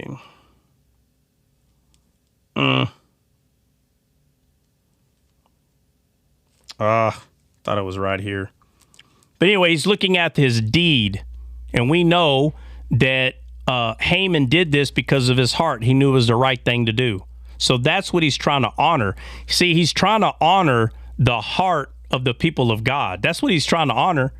But Haman, his own people, don't have a heart this way. What'd you say, Big? Let's see. Hey, TikTok. Okay, so they're talking crap to y'all. Remember, these guys can't talk to y'all, so they got to chat. Hey, TikTok, we got Spirit. Yes, we do. We got Spirit. How about you? Oh, my God.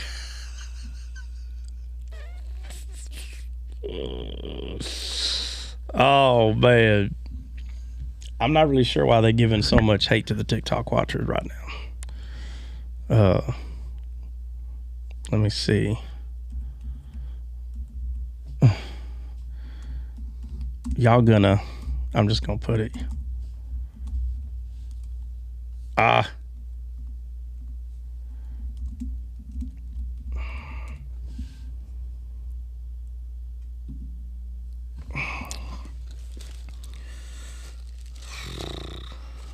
right, where was that? Came in the King's Gate. Sheriff, his wife. Okay, so now all of a sudden the wife goes, hey, just so you know, if Mordecai is of the people of the Jews, you're out of there. But yet she's the one that told him. She's the one that told him to do this. All right, so 6 is one of the ones where we can see something's about to turn, and you should know that Mordecai, we might even be able to do 7, because I totally forgot 6 is the verse that is just getting straight to a point. Now the gallows, now we're getting to the use of the gallows are actually going to be shown here in actually right now. So who can read 7? Oh, and let me say this about 6. What do you end up seeing? You see a man that's in the flesh uplifting, and what does it say? Let me see right here. He's uplifting a spiritual man. If you can't see that it's the flesh that starts to become the servant of the Spirit, if you can't see that here, you need to. This is a big thing that's being pointed out. What does the Bible tell us? It says the older will serve the younger. That's what it says. And here it's the flesh serving the Spirit, talking about your flesh. So your soul is not supposed to be following what the flesh wants. When your flesh is in the feelings, whether it's bad or good, you don't just tag along. You're supposed to tell the flesh how to behave. There's nothing wrong with your flesh laughing, but you have to understand that God is not in your flesh. I'm not saying that the soul and spirit is not in your flesh. I'm saying in the feelings of the body, God is not there. He's not in those members. That's not where God's at. God is in truth. He's not in feelings.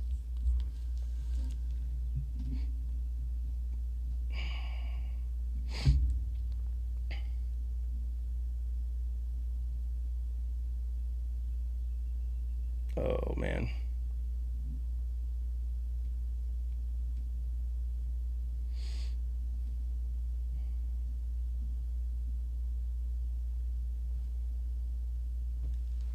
All right.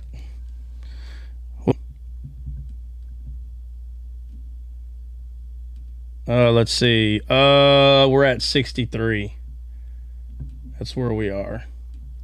But we haven't left the 60s there. For a minute there, we were like in 58.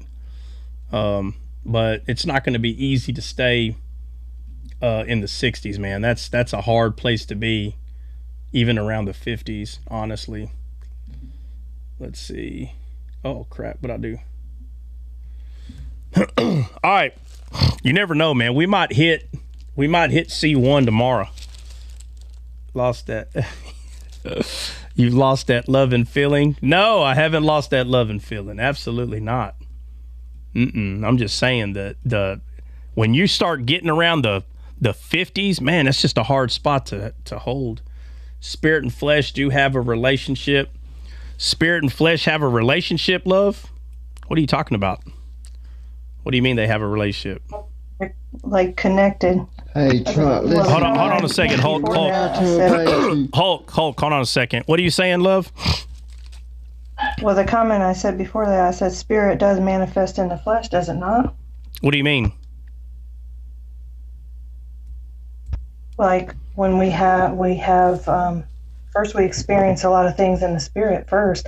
It's like, for example, when we come into agreement with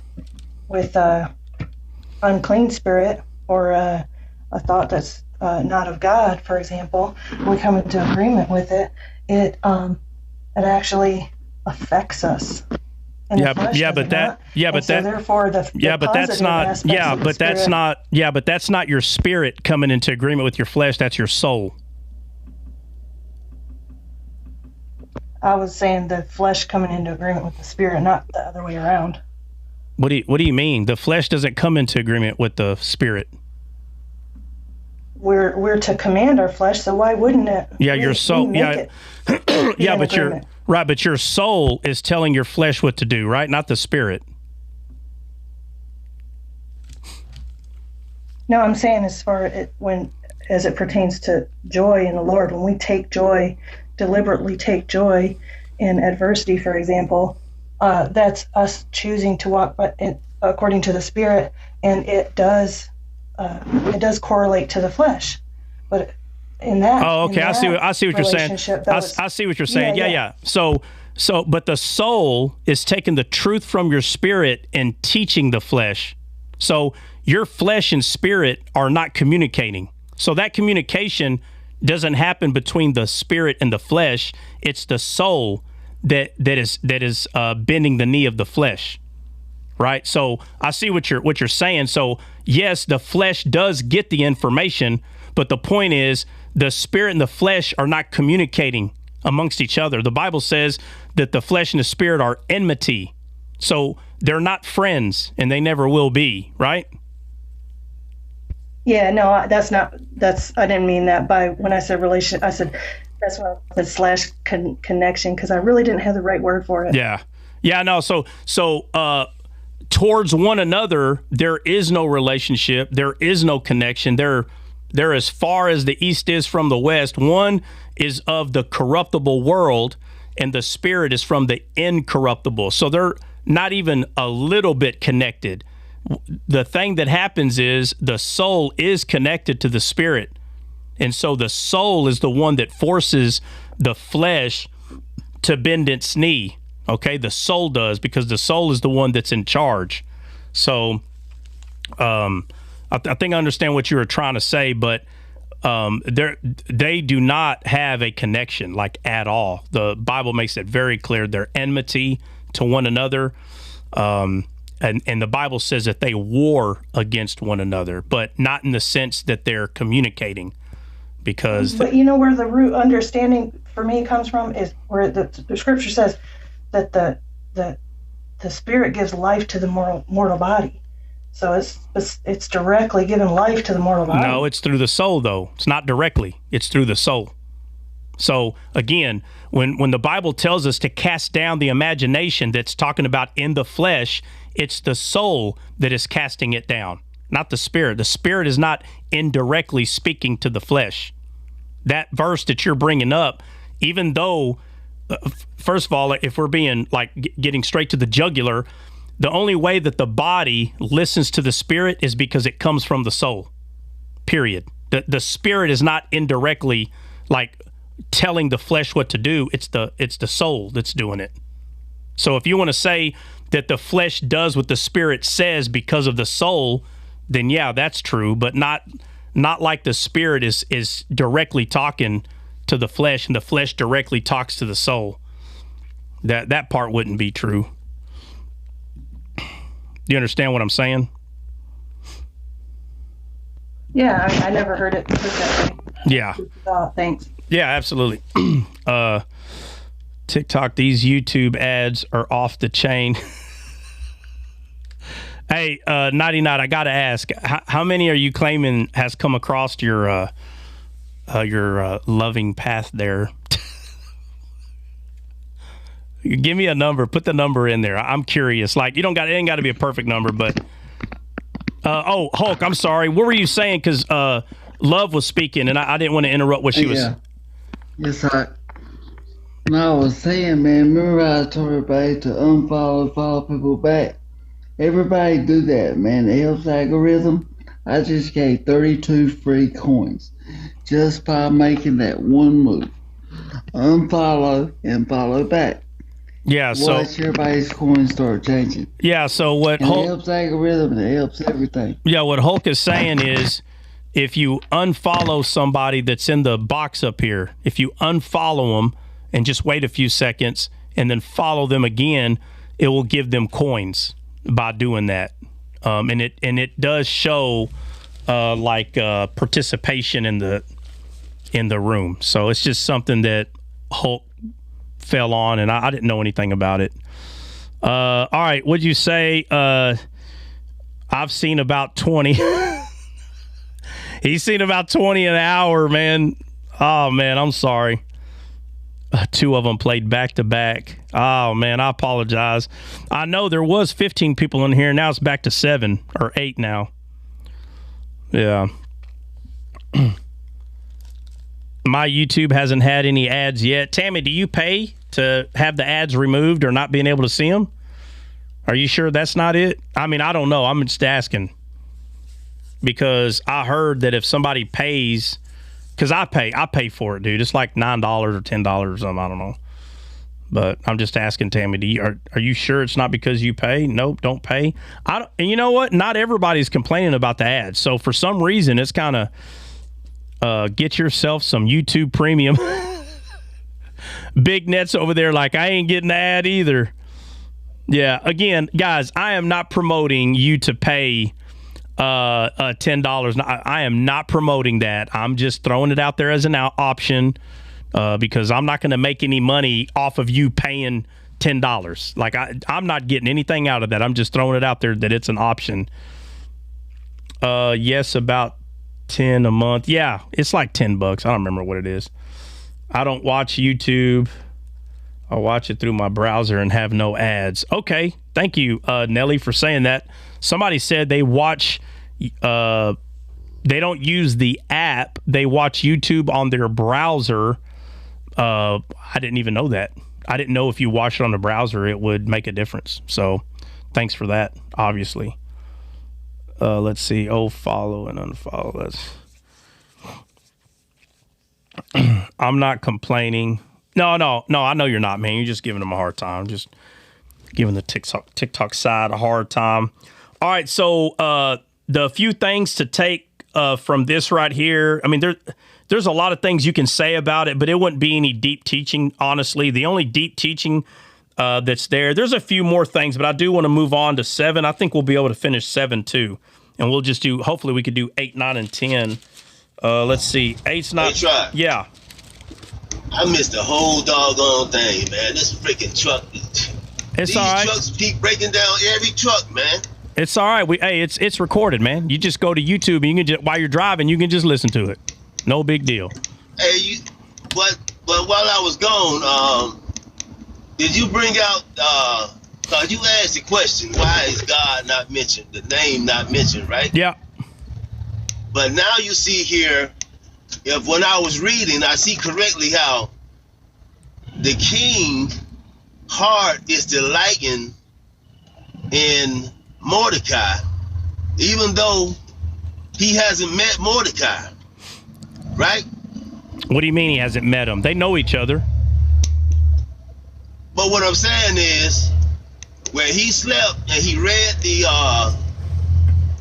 when he read that what was brought to him, the records, memorial or whatever, records, the records, and then he said, "Hey, has anybody who did he know Mordecai in that regard?" Or they didn't. He didn't know at that minute, that moment. I'm sorry. Attention. I'm sorry. You're talking. You know what I'm trying to say? Yeah, I thought you were talking about Haman. Okay, my bad. No. Yeah, I mean, he knew that he was warned by somebody, but it wasn't made no big deal. It wasn't until he went back to the records and read it. Yeah. So then he had a delight for that person, not knowing that it was Mordecai. Yeah, right? Well, I mean, it wasn't his best friend, if that's what you're saying. Yeah, he was just being honest. Because remember, the king's not the one that has a problem with Mordecai; it's Haman. So he was just. I know. Yeah. I'm just saying how I kept saying how the king had delight. It mentioned that over and over again. That the king had delight in him. Yeah, not just in him, but in Esther. He had delight and favor in both of them. Yeah. All right, so that was 6. So let's go to 7. Okay. And I'm telling you, amazing, man. Just go back to YouTube. It's going to be Esther number 3 because we already got 1 and 2 already up there uploaded. So this one's going to be Esther 3. And just listen to it. I mean, it ain't going to be a long recording. It's probably going to be 2 hours. It's not a real long live, this one. All right, so who's going to read 7? Amazing's already read 6. So we'll go ahead and do 7, and hopefully tomorrow we can do 8, 9, and 10. I can do 7. All right. Read when you're ready. All righty. All right, it says, so the king and Haman came to banquet with Esther the queen. And the king said again unto Esther on the second day at the banquet of wine, What is thy petition, Queen Esther? And it shall be granted thee. And what is thy request? And it shall be performed, even to half of the kingdom. Then Esther, the queen, answered and said, If I have found favor in thy sight, O king, and if it please the king, let my life be given me at my petition, and my people at my request. For we are sold, and I and my people, to be destroyed, to be slain, and to perish. But if we had been sold for bondwomen and bondmen and bondwomen, I had held my tongue, although the enemy could not countervail the king's damage. Then the king Ahasuerus answered and said unto Esther, the queen, Who is he and where is he that durst presume in his heart to do so? Then and Esther said, The adversary and enemy is wicked, Haman. Then Haman was afraid before the king and the queen. And the king, arising from the banquet of wine in his wrath, went into the palace garden. And Haman stood up to make request for his life to Esther the queen, for he saw that there was evil determined against him by the king. Then the king returned out of the palace garden into the place of banquet of wine, and Haman was fallen upon the bed whereon Esther was. Then said the king, Will he force the queen also before me in the house? As the word went out of the king's mouth, they covered Haman's face. And Harbonah, one of the chamberlains, said before the king, Behold also the gallows 50 cubits high, which Haman had made for Mordecai, who had spoken good for the king, standeth in the house of Haman. Then the king said, Hang him thereon. So they hanged Haman on the gallows that he had prepared for Mordecai. Then was the king's wrath pacified. All right. All right, so the story itself is quite simple. The banquet is there, and he's like, all right, so now that you have my attention, like, what is it that you want? He's saying. And she's like, well, what I want, and she says it right here. Let's see. For we are sold, and my people to be destroyed, to be slain, and to perish. But if we had been sold for bondmen or bondwomen, I had held my tongue, although the enemy could not countervail the king's damage. Then the king Xerxes answered and said unto Esther the queen, who is he and where is he that durst presume in his heart to do so? So she made it very clear. This guy wants us unalived. And this dude is out of his mind. He's an enemy. So he's like, let me know who this person is. She's like, the dude right here. He right here. This dude right here, bro. Can you imagine, bro? Be serious, bro. Can you imagine sitting there thinking that you have, like, the king has you in high hopes and you're special because you're there, but you were brought there to be confronted. So she brought him there to be confronted. And it's funny the way she says it. It says, and Esther said, the adversary and enemy is this wicked Haman. And Haman was afraid before the king. It says right here, okay, and the king arising from the banquet of wine in his wrath went into the palace garden. So here we are again. Here we are again. People just think that the Bible's just explaining that gardens are pretty and everybody should have one. That's what people think that the Bible's trying to teach you. That every house should have a garden. First of all, every house should have a garden. Let me make that very clear. But that's all they see here. That a garden is a place that we go when we're frustrated and we sit at the garden and we can just Gruß Fraba, everything's better. No, man. It's talking about the most inner parts of a person, the heart. Now, in real life, Xerxes literally went to the garden, okay? But the Bible tells us that the garden is something different. It's a secret place. It's a place where we can commune with peace. That's where we go to commune, not in peace, but with peace. But it says that the king, of the wood, went into the palace garden, and Haman stood up to make request for his life to Esther, the queen, for he saw that there was evil determined against him by the king. Then the king returned out of the palace garden into the place of the banquet of wine, and Haman was fallen upon the bed wherein Esther was. All right. If we were to use Bible terms, Bible phrases, Bible words, I'm going to see if anybody can get this. What phrase or words, this is based on the Bible in its entirety, what phrase or words could Xerxes had said? Because this is what he says in the passage. He says, the king returned, Haman was fallen on the bed to Esther, and he says, then said the king. So he sees him on the bed there, begging for his life, basically. But it says, then said the king, will he force the queen also before me in the house? As the word went out of the king's mouth, they covered Haman's face.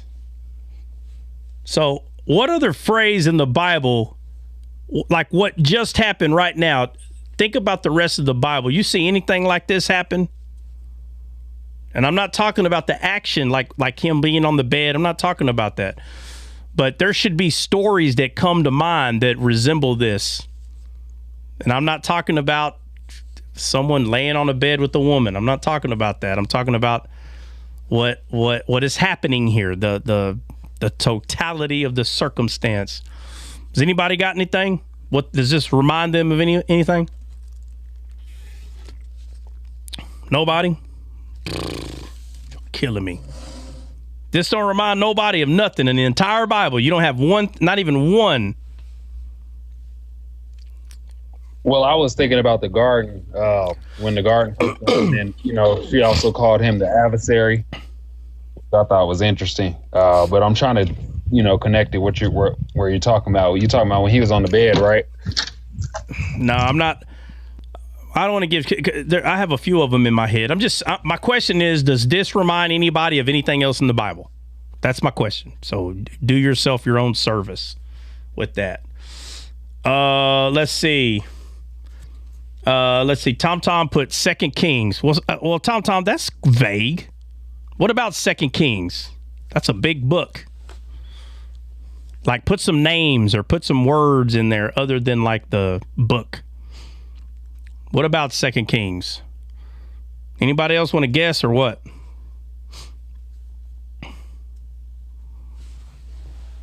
Oh, man, let's see.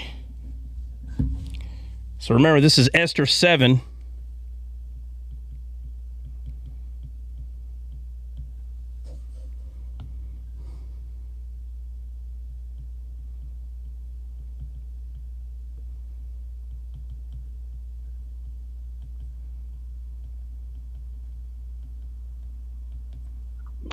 Well, I'm just going to take a shot at it. Take a shot. Take a shot. It makes me remember when, what was Herod? He wanted his wife's daughter to dance for him, and he was pleased with her, and he said that he would give anything she asked for, up to the like half of his kingdom. What do you? Okay, so okay, hold on. What are you talking about in the Esther story that's relating to that? What part? Well, is on the flip side. Esther is pleading for her people. Obviously, she wants to save her people. No, I'm talking about. No. I'm not talking about the whole story of Esther. I'm talking about this right here. Okay. I'm talking about this right here. Go read it. I want you to read it. Esther, chapter 7, verse 8. Read that. Then the king returned out of the palace garden into the place of the banquet of wine, and Haman was fallen upon the bed whereon Esther was. Then said the king, will he force the queen also before me in the house? As the word went out of the king's mouth, they covered Haman's face. All right, so that whole verse 8. Is there anything in the Bible that I got a couple of them?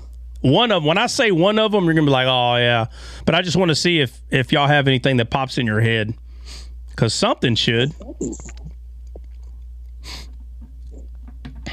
I keep going back to the garden where when she believed what the tree was saying, what Lucifer was saying, then they covered themselves. All right. Anybody else got anything? Nobody. Moses' face was covered when he asked to see God's glory. And the Lord covered his face as he walked by him with his hand. So that to me was a covering by the Spirit. All right, let's see. I'm listening, guys. I'm just listening to what y'all are saying. Benny said Nebuchadnezzar, when he went in the house in pride, and the thing spoken happened in that hour. That's close. That's real close. But just because somebody's face was covered, like, we're just not trying to compare covered faces. Nebuchadnezzar, when he went in the house, yeah, that's real close, actually. Let's see. Chicky said Daniel in the lion's den. No. No, I'm gonna give you one, and I'm not giving you. I got 3. I got 2 good ones and 1 that's decent. But so when the king came back, what he saw based on Bible, like how we see the Bible, he saw someone trying to plow with his heifer, and I'm not talking about sex. You understand? He's trying to get the heifer to help him. You understand? Or no? We don't understand? No? Y'all don't see it? Y'all know what I'm talking about? Benny, you see it? I need someone to let me know if they see it or not. So why did Samson said, you only know this because you plowed with my heifer? What was Samson talking about?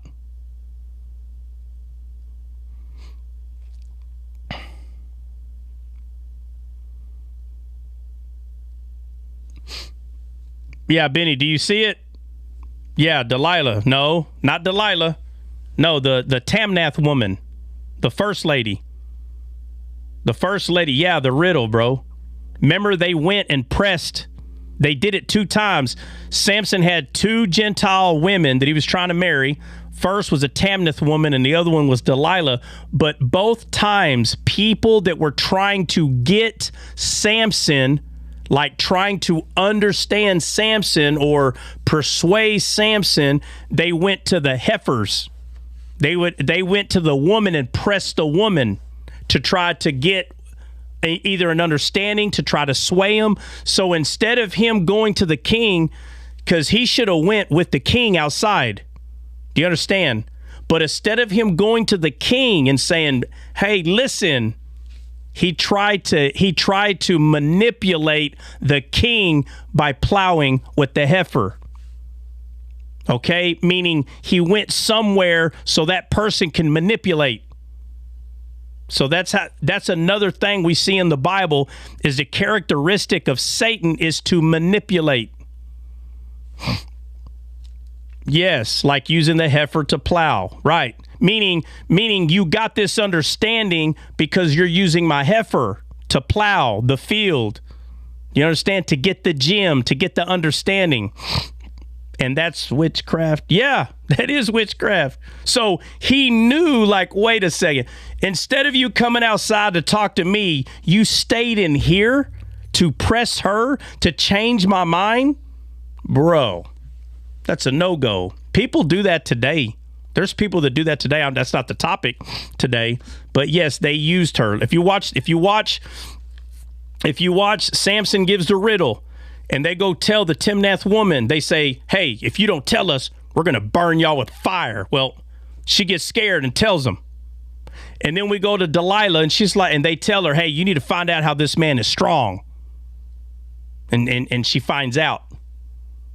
You see? And Samson says, you only know the answer to the riddle because you plowed with my heifer. Remember, the Bible talks about those who plow don't turn back. Excuse me. So plowing is 100% talking about tending to the heart, tending to the garden. The Bible tells us that Samson gave his heart. Go to Delilah. Somebody pull it up. Somebody go to Judges 15, 16. Someone go there real quick. Judges 15 or 16, and get to the part where Delilah is asking Samson for his strength. And she says, you lied to me these 3 times. So get to the second time that she's claiming that he lied to her. Who's going there? I'm looking. Okay, so you want that where he actually tells the truth? No. Start where it says, she says, you lied to me these 2 times. Okay, so... And give the address before you start reading, please.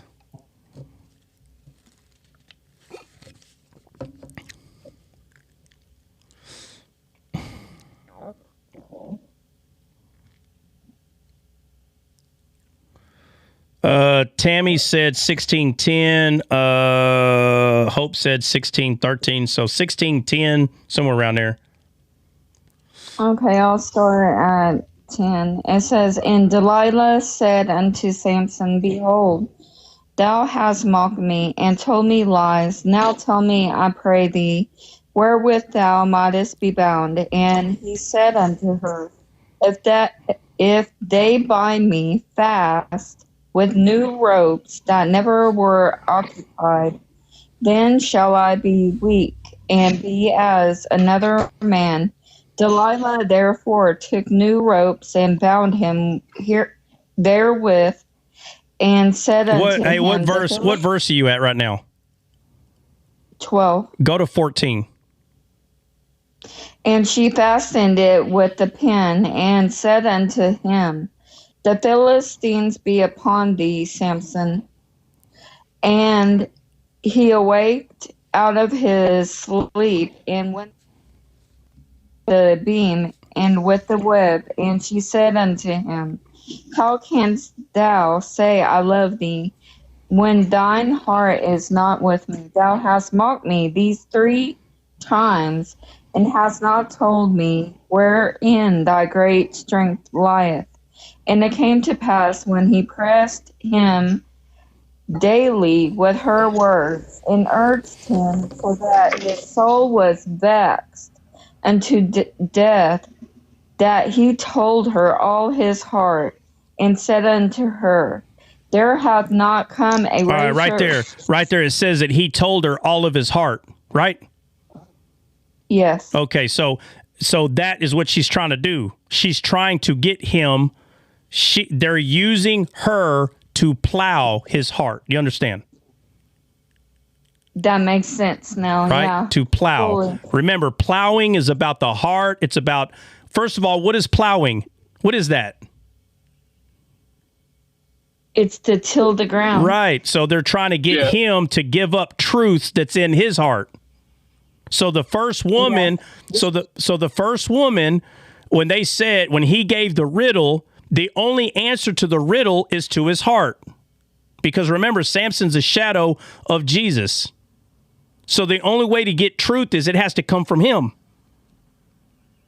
So they go to the women. In these stories, they go to the woman because they know the woman can get to the heart. So when Samson says, you wouldn't know this riddle if you wouldn't have plowed with my heifer.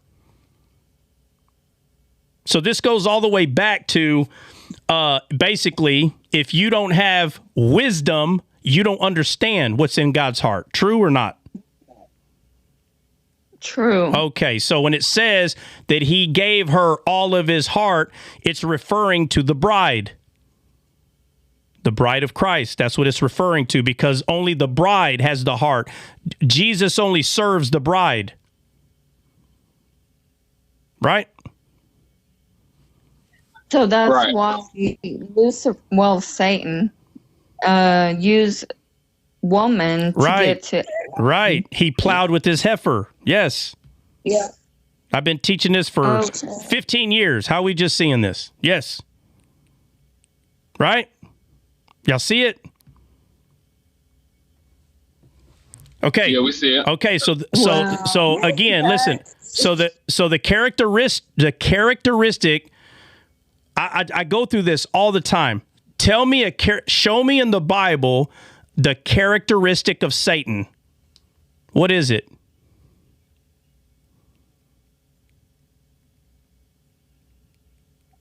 A deceiver. What? No. Show me a story where you see it. You see the characteristic. I just gave. Oh, okay. Look, I'm showing you one right here. I'm showing you one right here. The person cannot get to the heart themselves, so they have to manipulate. They have to plow with the heifer to get to the heart. Show me another characteristic. Don't give me a word. Deceit. No. Show me the deceit. Matter of fact, this is it. This is deceit right here. So you can't use deceit again. Show me another characteristic. No, don't give me names, guys. Show me the characteristic. Show me the characteristic playing out. I want to see the story. Adam and Eve are names. No, give me the plowing with the heifer, that's a characteristic. Plowing with the heifer, trying to get the information, instead of going straight to the source, you plow with the heifer. That's a characteristic of Satan. Give me another characteristic. You understand? If you don't know what characteristic is, go Google it. That's what I'm looking for. Somebody give me another characteristic of Satan. Not a word. I don't want a word. I want the verse, chapter, verse where it shows it.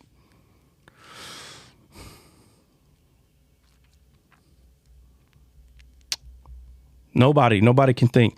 Absalom sitting. Man, I'm sorry. Hold on, Amazing. Hold on, Amazing. Hold on a second.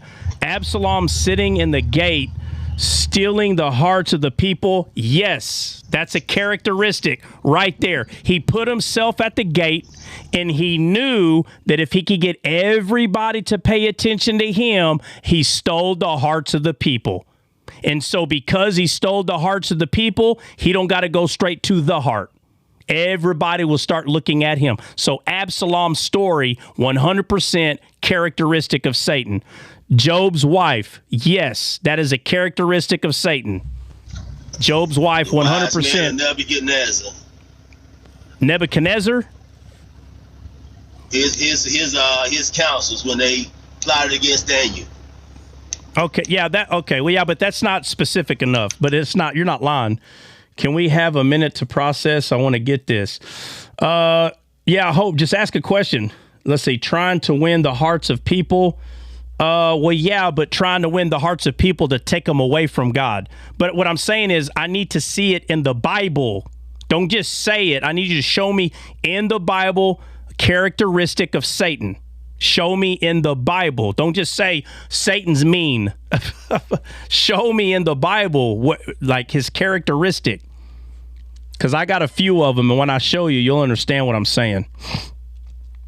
That snake. No, that the snake is a name. I'm not talking about, don't give me a word or a name. I want to see it in the story. Do you understand? I want to see Benny gave a perfect example. He said, Absalom sat at the gate stealing the hearts of the people. Notice how Benny didn't give me a word. He didn't give me a name or a word. He's showing me in the scripture where you can see the characteristic of Satan. We are rolling, Trot. Hope, what do you mean we're rolling? What are we rolling? Just trying to be funny. Oh, well, actually, Marie, that was funny. Don't misunderstand. That he is a snake, 100%. See above. What? Oh, I'm sorry. Rachel stealing the idols of her father. Those stopped. Okay,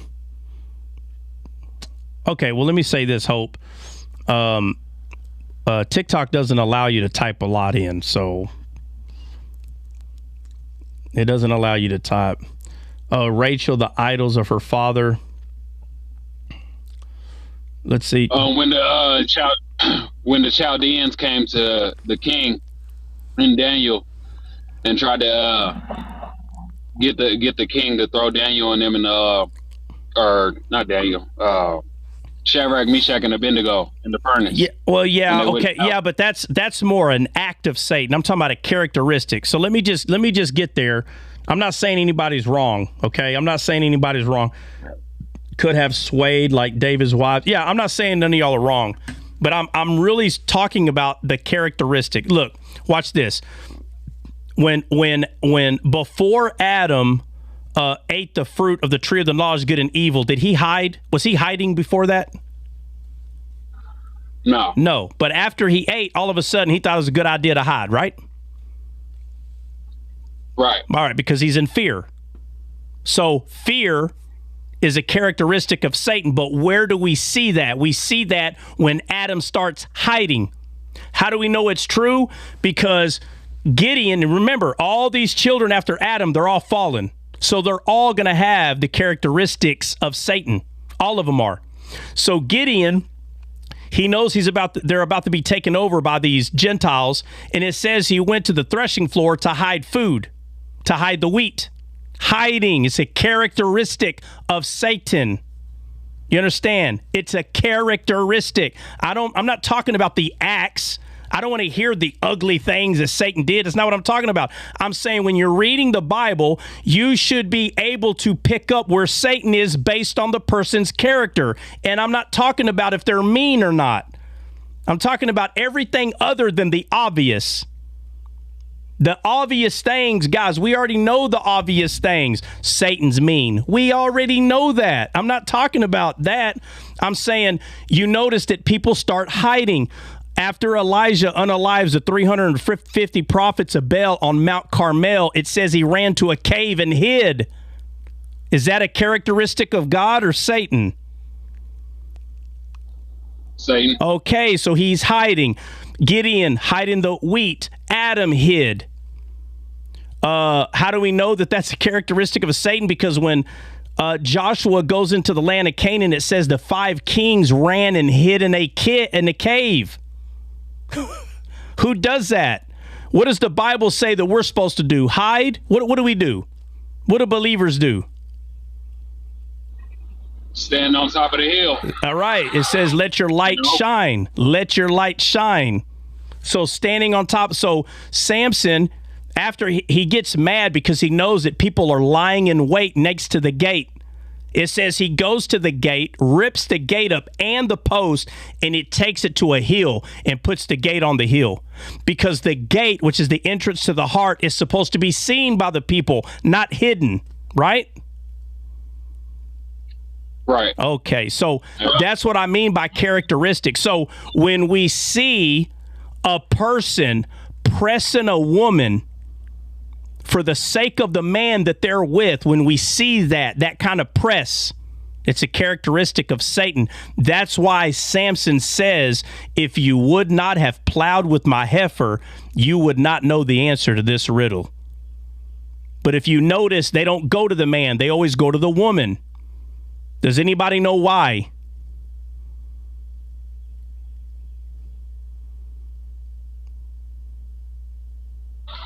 Because the woman is closer to the man's heart. Well, that's close.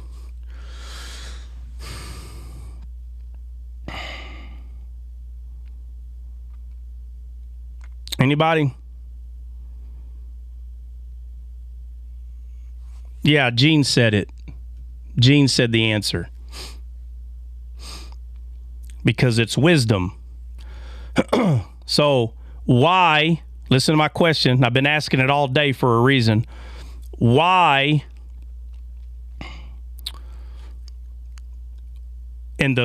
listen, guys, only two books in the Bible God is not mentioned. One of them is Esther. Does anybody know what the other one is?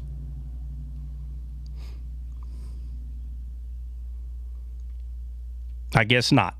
It's the Song of Solomon. Do you know why the Song of Solomon and Esther, do you know why God is not, what is going on here? Do you know why in Esther and Song of Solomon, do you know why God, black letters on a white page, is not written down? Does anybody know? Because the characteristics of God is in there. Yes, because the characteristic of God is in there. That's why. That's one of the main reasons. Because if you know who he is based on his character, and I'm not talking about the simple thing, he's nice. I'm not talking about that. I'm talking about how the Bible describes where God is, how God is, who, what, when, where God is. We see it all over in the Songs of Solomon. One of them, it says, I woke up to my beloved knocking at the door. He says, I go to the door and open it, and my beloved was not there. But on the handle dripped frankincense and myrrh. Right there. That fragrance is the fragrance of Jesus, the beloved. Do you understand what I'm saying? It doesn't have to say Jesus or God. It doesn't have to say it. The characteristic of them are all over the place. I keep freezing. Guys, how's the reception? Is it okay? No, you're smooth on my end. Okay. It might be you, Jennifer. Let me check my numbers. I mean, I need to check them again anyway. It seems like they're okay. Okay, the first number is good so far. Ooh, I'd like that to be a little better, but it's still good. That number is a good number. All right, let's see the second one. It's at a 3. I just need at least a 3 or 4 or 5 would be great. It's at a 5. So it's at a 5. So yeah, it can't be me. It can't be me. I just checked it right now. Frozen, you are not. Yeah, Gene, sweet aroma. Yes. In the book of Songs of Solomon, God is all in there, but yet it doesn't say God. In Esther, God is all in there, but does it say God? So remember my question at the beginning, why is it in the book of Esther, why Verbatim, black letters on a white page. Why is God not mentioned? Does anybody know?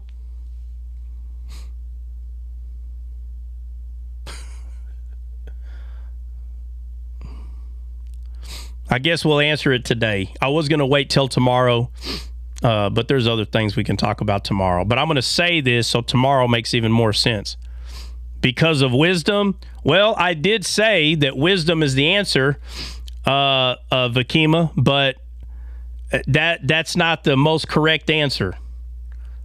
Listen to my question. Why?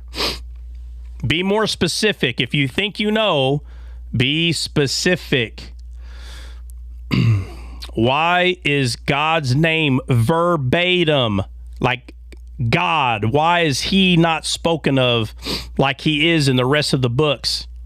Why is he not spoken of in the story of Esther?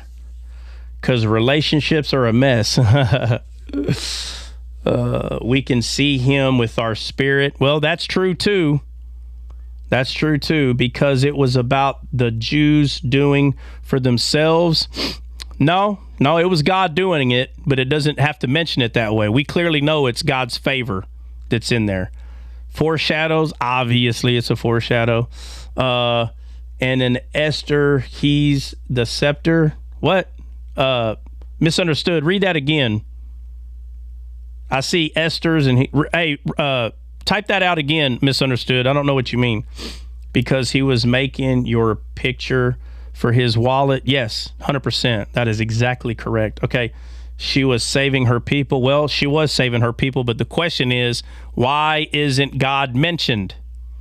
Why isn't God mentioned? Misunderstood. I don't know if you heard what I said, but I didn't understand what you put. I don't know if the answer is good or not. It could be the right on the money.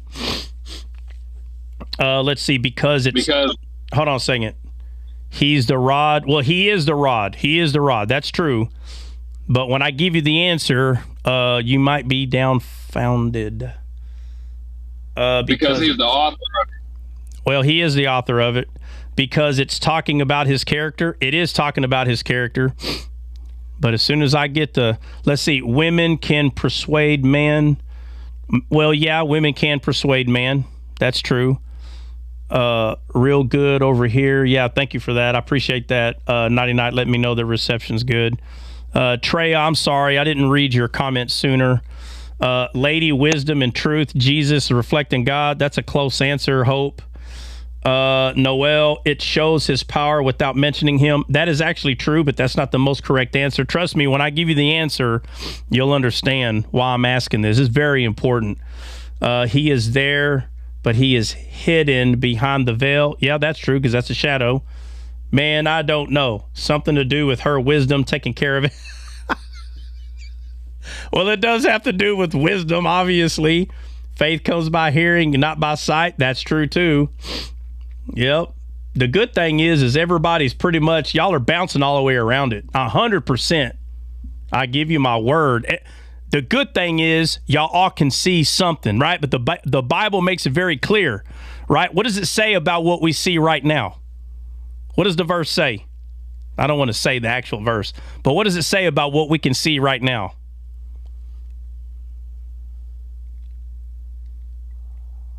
We see darkly. Yeah, what else?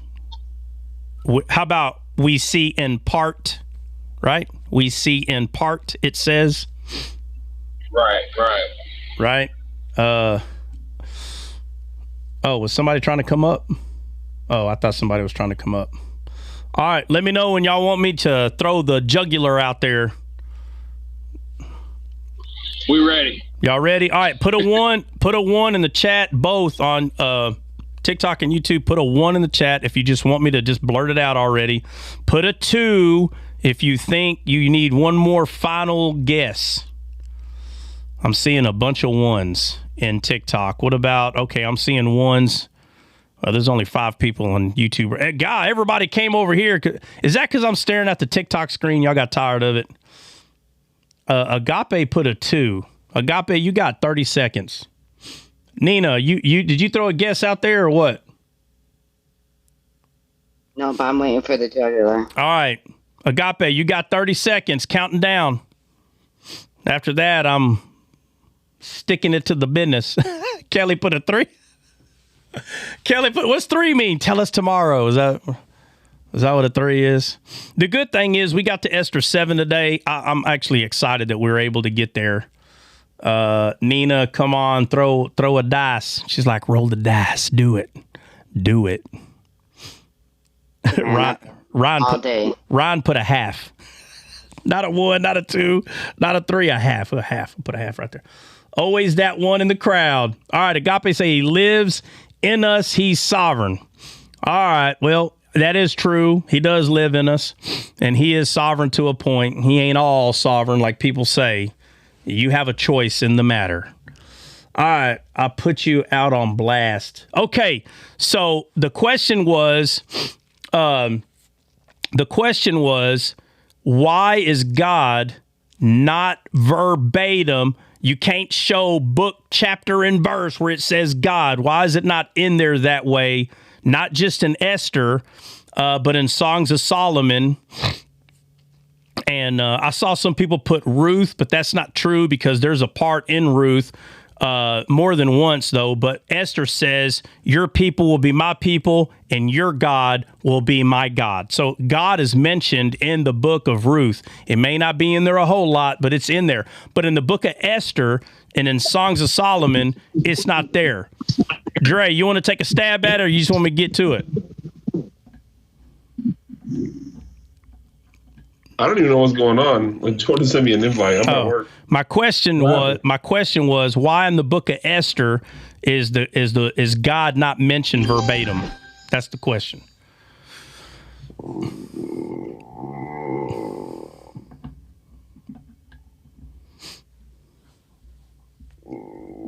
I don't know, because he's there in typology either way. Well, he is. But the reason is, guys, is because Esther is representing wisdom. So therefore, Esther is representing God, but in the sense in the spirit, as an attribute of wisdom, a character of wisdom. Esther herself is the wisdom of God. That's why God is not mentioned, because she's representing her, the thing that we seek like silver. That's why when he sees her, he favors her. That's why he put out his staff for her. So watch this. Does God put out his staff, talking about the rod, does he give it to a man or does he give it to a man that has wisdom? A man that has wisdom. Yeah, man that has wisdom. So in the entirety book of Esther, the entire time, Esther represents wisdom, the wisdom of God. That's what it is. That's why. Yeah, Benny, right. Star and tree. Exactly. Her name proves it. Not just her name, but if you go through, if you keep that in your head and you go from the beginning and read the entirety of the story of Esther, you'll see it. Esther represents Christ. No, Esther is not a shadow of Christ. She is a shadow of wisdom, not Christ. The scepter that's in the king's hand is Jesus. The scepter is. But Esther herself, her name, star and tree, that's what her name means. Her name literally means angel, if you didn't know. She's a messenger, but in the sense, wisdom itself. She is the her that is throughout the entire. But isn't Christ God? Of course. Guys, listen, the word, listen. Wisdom. All right, the word. What are the 7 names of the spirits in the Bible for God? What are the names of the 7? The word. What are the 7 spirits named in the Bible? Wisdom. No. The word. I'm talking to somebody. The word. What are the names of the 7 spirits in the Bible? Yeah, the attributes. Thank you, Tammy. What are the attributes of the spirit spirits in the Bible. The Word. I'm talking to the Word. Because if you're misunderstanding what those are, then you're misunderstanding what I'm saying. Thank you, Hope. Isaiah 11:2. The attributes are there. 6 of the spirits. Let me be clear. 7 spirits are not there, guys. In Isaiah 11:2, there's 6. The Spirit of the Lord is not one of them. The 6 are the Spirit of the Lord. The 6 there. All of them are the Spirit of the Lord. All right, yeah, we might as well just say them. So you have, let's see, right there. Wisdom, knowledge. No, the Spirit of the Lord or the Spirit of God is not one of them. It's the Spirit of might, the Spirit of wisdom, the Spirit of understanding, the Spirit of fear of the Lord, the Spirit of counsel, and I'm missing one. Might. No, I already said might. Understanding, Spirit of knowledge, understanding, wisdom, might, counsel, fear of the Lord. Okay, so there's the 6. Guys, the 7th Spirit is not given to us until it came after Jesus' resurrection, which is the Spirit of revelation. The Spirit of revelation is not mentioned in Isaiah 11:2. So when people say that all 7 are there because it says Spirit of God or Spirit of the Lord, no, the Spirit of the Lord, all those are the Spirit of the Lord. The Spirit of the Lord doesn't sit on its own. That's the 7 candlesticks in the menorah. The one in the center is the Spirit of revelation. To me, it's all Jesus. Of course, it's all Jesus in the sense of a triune God, which is spirit, soul, and body. But in the Bible, all those names that are given to all these spirits, it makes the Spirit. It makes the Spirit. But in the Old Testament, the reason why they're separated is so we can learn. So, of course, you can say it is Jesus, but that's not how the story is given.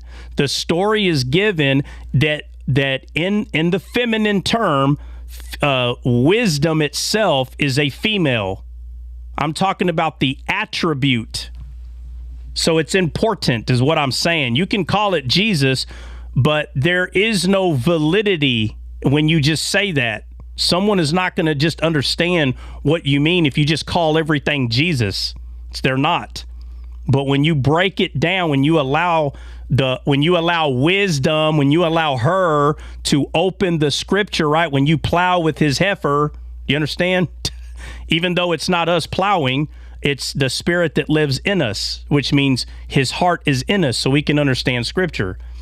But, okay, so if that's the represents God, who does the king represent? Okay, well, I already gave you most of the answers. What do you think? I meant if Esther is representing God, who does it? No, Esther represents wisdom. The word, you understand? She represents an attribute. She represents an attribute of God. All right, let me show it to you like this. Let's say God is sitting in heaven and you made it up there and you present yourself before God. Is it you that's presenting yourself before God, or is it wisdom? It actually is very important what I'm saying.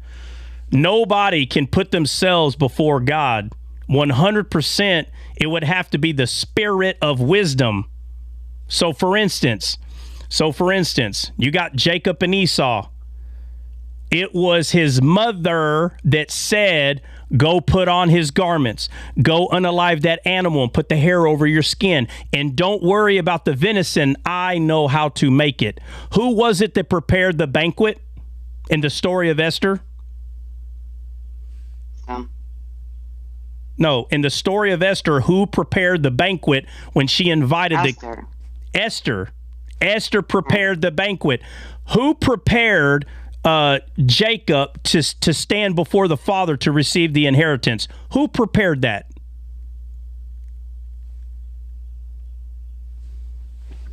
Sarah. The mother. It was Jacob's mother. Yeah, Sarah. Right. You notice? How it's her, she's preparing the banquet, it's referring to wisdom. Depending on the context, she is representing different attributes of God. Yes, that's pretty much what I'm saying. Depending on the context. I'm telling you, the attributes of God are very important in the Bible. All of them are. Yes, we can say, well, that's still Jesus. Of course you can say that, but there's no validity in it.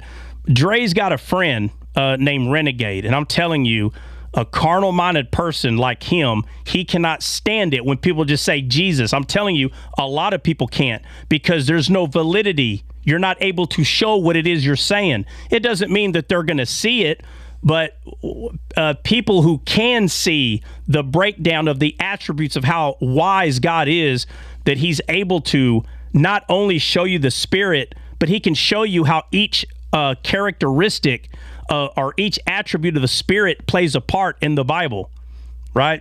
So it's not easy to see, and that's why sometimes I don't I don't plow too deep or hard or whatever you want to call it. But I'm telling you, it's very important to see and understand this, especially when you start getting to the end of times. I can't tell you how hard some of these people make me laugh when they start talking about the end times. Like Donald Trump is the Antichrist. This is the funniest stuff in the world. I feel like one day I'm going to just start opening up about some of the things of the end times, where these people think that they have certain things. They're like, yeah, this means this.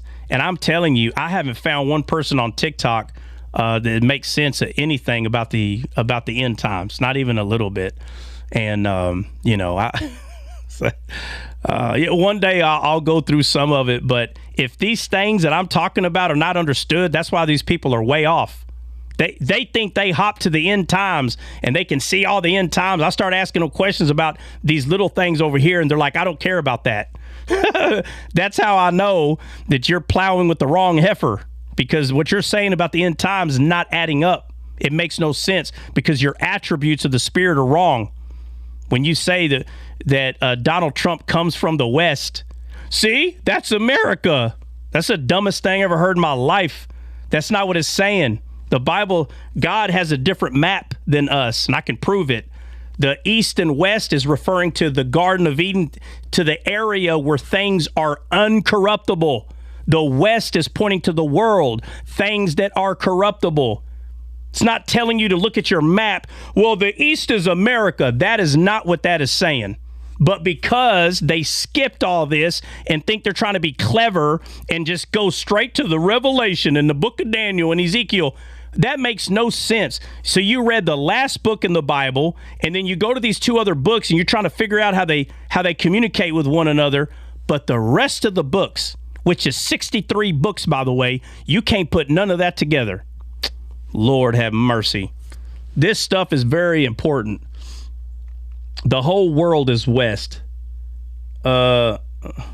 Pop comes from the West? What are we talking about? Pop. Breezy's got a story from yesterday on the Trump's to AC trot. Do what now? Breezy was up on a panel. Oh man. And dude was going in on like, Trump is the Antichrist. Here's this verse, this verse, this verse, this verse. It was so wild, bro. Well, I don't listen. Well, let me say this. Time out. I don't want to mock anybody, and it will come off that way. I don't want to mock anybody, but I will point to something that's not true, and I'll leave it at that. But I don't want to get specific about names or any of that. I don't want to do that. I'm not here to do that. I'm just saying that I've heard plenty of things. And let me just say this. First of all, I'm not talking about the TikTok world, guys. There's people not even in TikTok that say this. Matter of fact, I think some of these goofballs on TikTok are listening to these people that I'm hearing this from. I'm going to be completely honest. There's a couple of people that they got, hundreds of thousands of followers, and they're the ones that's preaching this junk. And you got these fake TikTok preachers that go over there, listen to this, and they make everybody believe that they're the ones making it up. No, they're crazy butts being led astray by some knucklehead that's got 200,000 followers.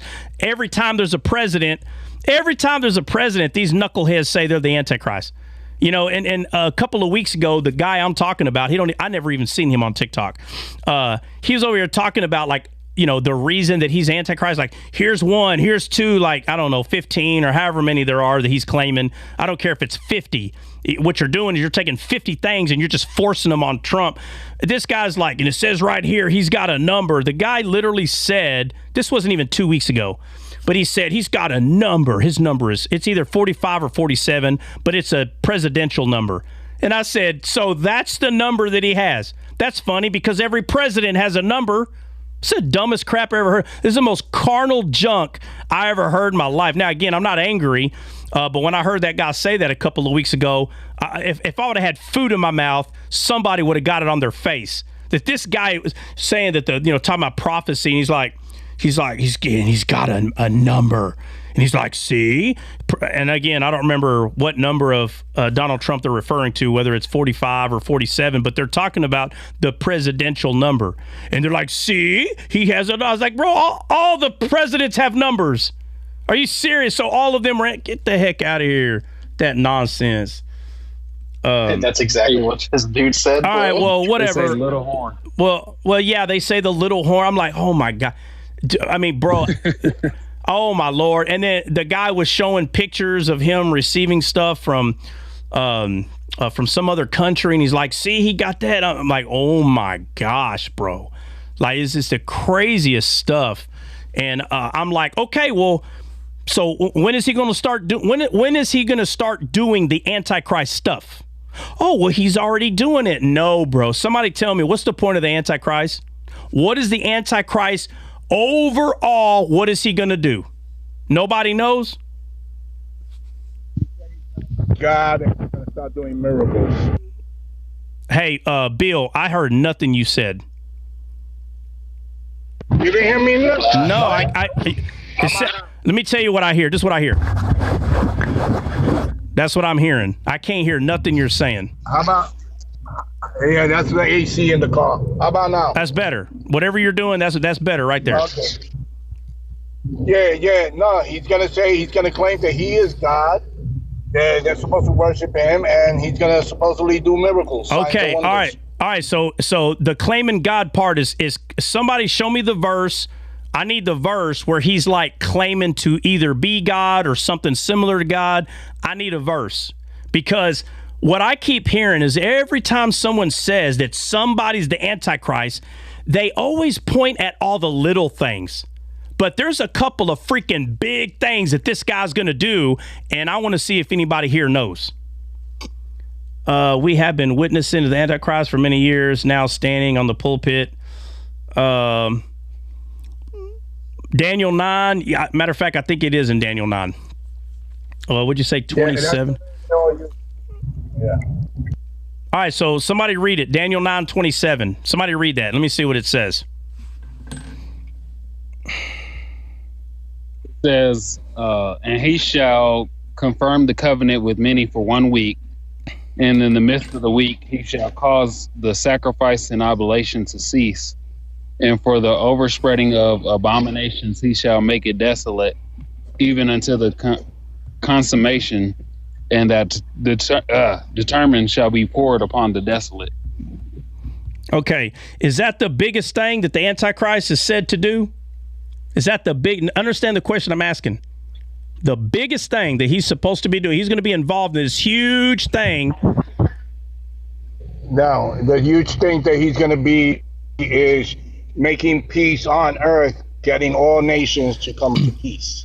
Yeah, well, that's I'll say that's a minor big thing, but that's not the biggest thing, because you can easily point to Donald Trump and say, oh, look, he got everybody to get along.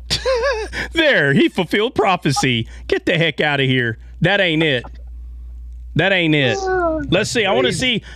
It's crazy. It's crazy. So nobody knows what the biggest thing's going to be. Nobody knows. It's crazy. Well, he's the trumpet. Trump comes from there. His tower has 666 meters high. Oh yeah.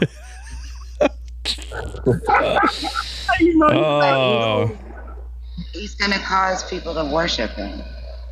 Where does it say that? Let me see the verse. Look, guys, y'all know. Don't bring something up here and don't have no verse. If you think I'm it's going back down. go find the verse, man. Nobody else bring it up. Nina, come on, go find the verse. Nina, use Google for God's sakes. It won't take you long. Deceive the nations. Oh well, you can. Somebody can say I deceived the nations. That's he proclaims to be God. Okay, hold on. Where? Hold on a second. If he proclaims to be God, I want proof. Easy. When he placed himself in the picture of the Pope, we know that the Pope is the victor of God. No. I'm saying in Bible, I want to see where the Bible says that the Antichrist is gonna say he's God. I want to see it. I want to see it. You know, Donald Trump is the biggest troll, and you think it hasn't gotten to him that they think that he's the Antichrist, so he goes and mocks and takes a photo. Bro, it's so easy. It's so easy to see that. No, they don't understand. They take it literal. See, I told you. Like, no, you're just like, what's the crazy white guy, the conspiracy theorist guy? What's his name? Alex Jones. Y'all know who that is? Yeah. Let me tell you what's funny about Alex Jones. The frogs. Let me tell you what's funny about Alex Jones. To me, he's crazy and he's a conspiracy theorist like 90% of the time. But what's funny about him, everything is a conspiracy, right? Like everything about this dude. But every once in a while, it comes out that he was right about one of them. Now, if you say everything is a conspiracy, you're going to be right. Okay, so these guys, they call everybody an antichrist because one day you're going to be right, okay? But it's crazy that Alex Jones, there's like 2 or 3 big conspiracies that he happened to be right about. So now everybody listens to him because he was right about, 3 out of 100 or whatever it is. But I'm telling you, let me see. The Kool-Aid guy? What? Let's see. All right, so did y'all find it? What chapter and verse does the Antichrist say that he's God? Where is that at? Or is it even in there? Lord have mercy. I'm sorry, I'm driving. I know Paul speaks in Thessalonians about the Antichrist because there were people that were going to the people at Thessalonia, and telling them that Thessalonians, not Thessalonians. Yeah. So Paul, listen. So Paul does write about this, and it probably is Thessalonians. Second Thessalonians. Somebody can read it. 2 Thessalonians chapter 2, 3 through 4. All right, somebody read it because Paul does talk about it. It says, "Let no man deceive you by any means, for that day shall not come except there come a falling away first, and the man of sin be revealed, the son of perdition, who opposeth and exalteth himself above all that is called God, or that is worshipped, so that he as God sitteth in the temple of God, shewing himself that he is God." Okay, so it says that he's going to sit in the temple of God. That's what it says, right? Right. Okay. Now, so now here's going to be the argument. What temple? Here comes the argument right here. So, did it happen? The White House. Oh, the White House is the temple. Duh. Yeah. Awesome. All right. Check it out. White as snow. White House. The house is the heart of man. All right. So, all right. Listen. All right. Well, the White House ain't going to be the temple. But the point is, this man is supposed to do this in the temple. So the argument is, what temple? The temple that Solomon made?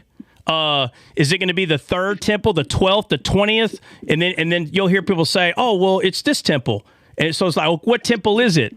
I'm telling you, I ain't heard one person explain it right. Not one on TikTok. Not one. I haven't even heard anybody get close.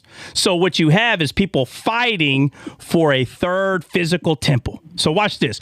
What is easier to do, right? I'm going to show you what's easier to do. So right now, Israel is trying to build a 3rd temple. They even got red heifers. So they're like, that's the 3rd temple. So let me ask you this. If that temple is built, is that the temple of God? No. Bro. So let's read it again. Go back to Thessalonians. Let's read it again. Yeah, Hope. Daniel 9 is the temple. Hope. I know where it's at in Daniel. Please trust me. I purposely don't talk about it for a very specific reason, but I'll be talking about it pretty soon. But Daniel and Ezekiel and Revelation, after you understand all this stuff that I'm break down in the whole Bible, it becomes actually pretty simple. So it's not hard at all. I just don't talk about it because people lose their minds. They don't even know what they're talking about. All right, so let's go. Oh, yeah, no, it's all good. All right. 2 Thessalonians chapter 2, 3, and 4 says, let no man deceive you by any means, for that day shall not come except there come a falling away first, and the man of sin be revealed, the son of perdition, who opposeth and exalteth himself above all that is called God, or that is worshipped, so that he as God sitteth in the temple of God, shewing himself that he. All right, doesn't it say that he's going to sit in the temple of God? Yeah. Okay, so if Paul is calling this place the temple of God, it has to be the temple of God, not just a temple. Do you understand? Understand what I'm saying. I don't care if Israel makes 20,000 temples. You have to ask yourself, is that the temple of God? This is so easy, bro. This drives me crazy. You need to ask yourself, guys, when you have these people, these morons, who their belly is their God, and they're like, I'm the master of the end times. And they say that the third temple that's being made. Listen to the question I'm asking. I don't care if they make 1,000. My question is, if they decide to finally make the third temple that they're calling the third temple in Israel, listen to my question. Is that the temple of God? Let me ask Hope. Hey, Hope, if they decide to make a third temple in Israel, is that the temple of God? I'm asking Hope because I know Hope's excited, but let me see if Hope knows, even though I've gave the answer 1,000 times. Okay, so why are people saying that is going to be the temple? They are. Let me ask you, Hope. Hope, have you ever heard anybody say that that's going to be the temple? That's going to be it, that third one? Nope. Have you ever heard anybody, Hope, say that that's going to be the temple? That's the one that it's going to happen in, that one over there? Yeah, of course. So ask your guys, this is so, I don't know why this is so easy. I really don't. I hate it. And I'm very confident in what I'm saying. And I know a lot of people are too, but Paul the apostle knows what the temple of God is. He knows. Okay. And that thing over there is not going to be the temple of God. It's not. Okay. All right. So what does it say about Armageddon? Does it say anything about the Antichrist and Armageddon? Anything? Anybody? Yes. Hold on a second. I'm going to have to stop. Yeah.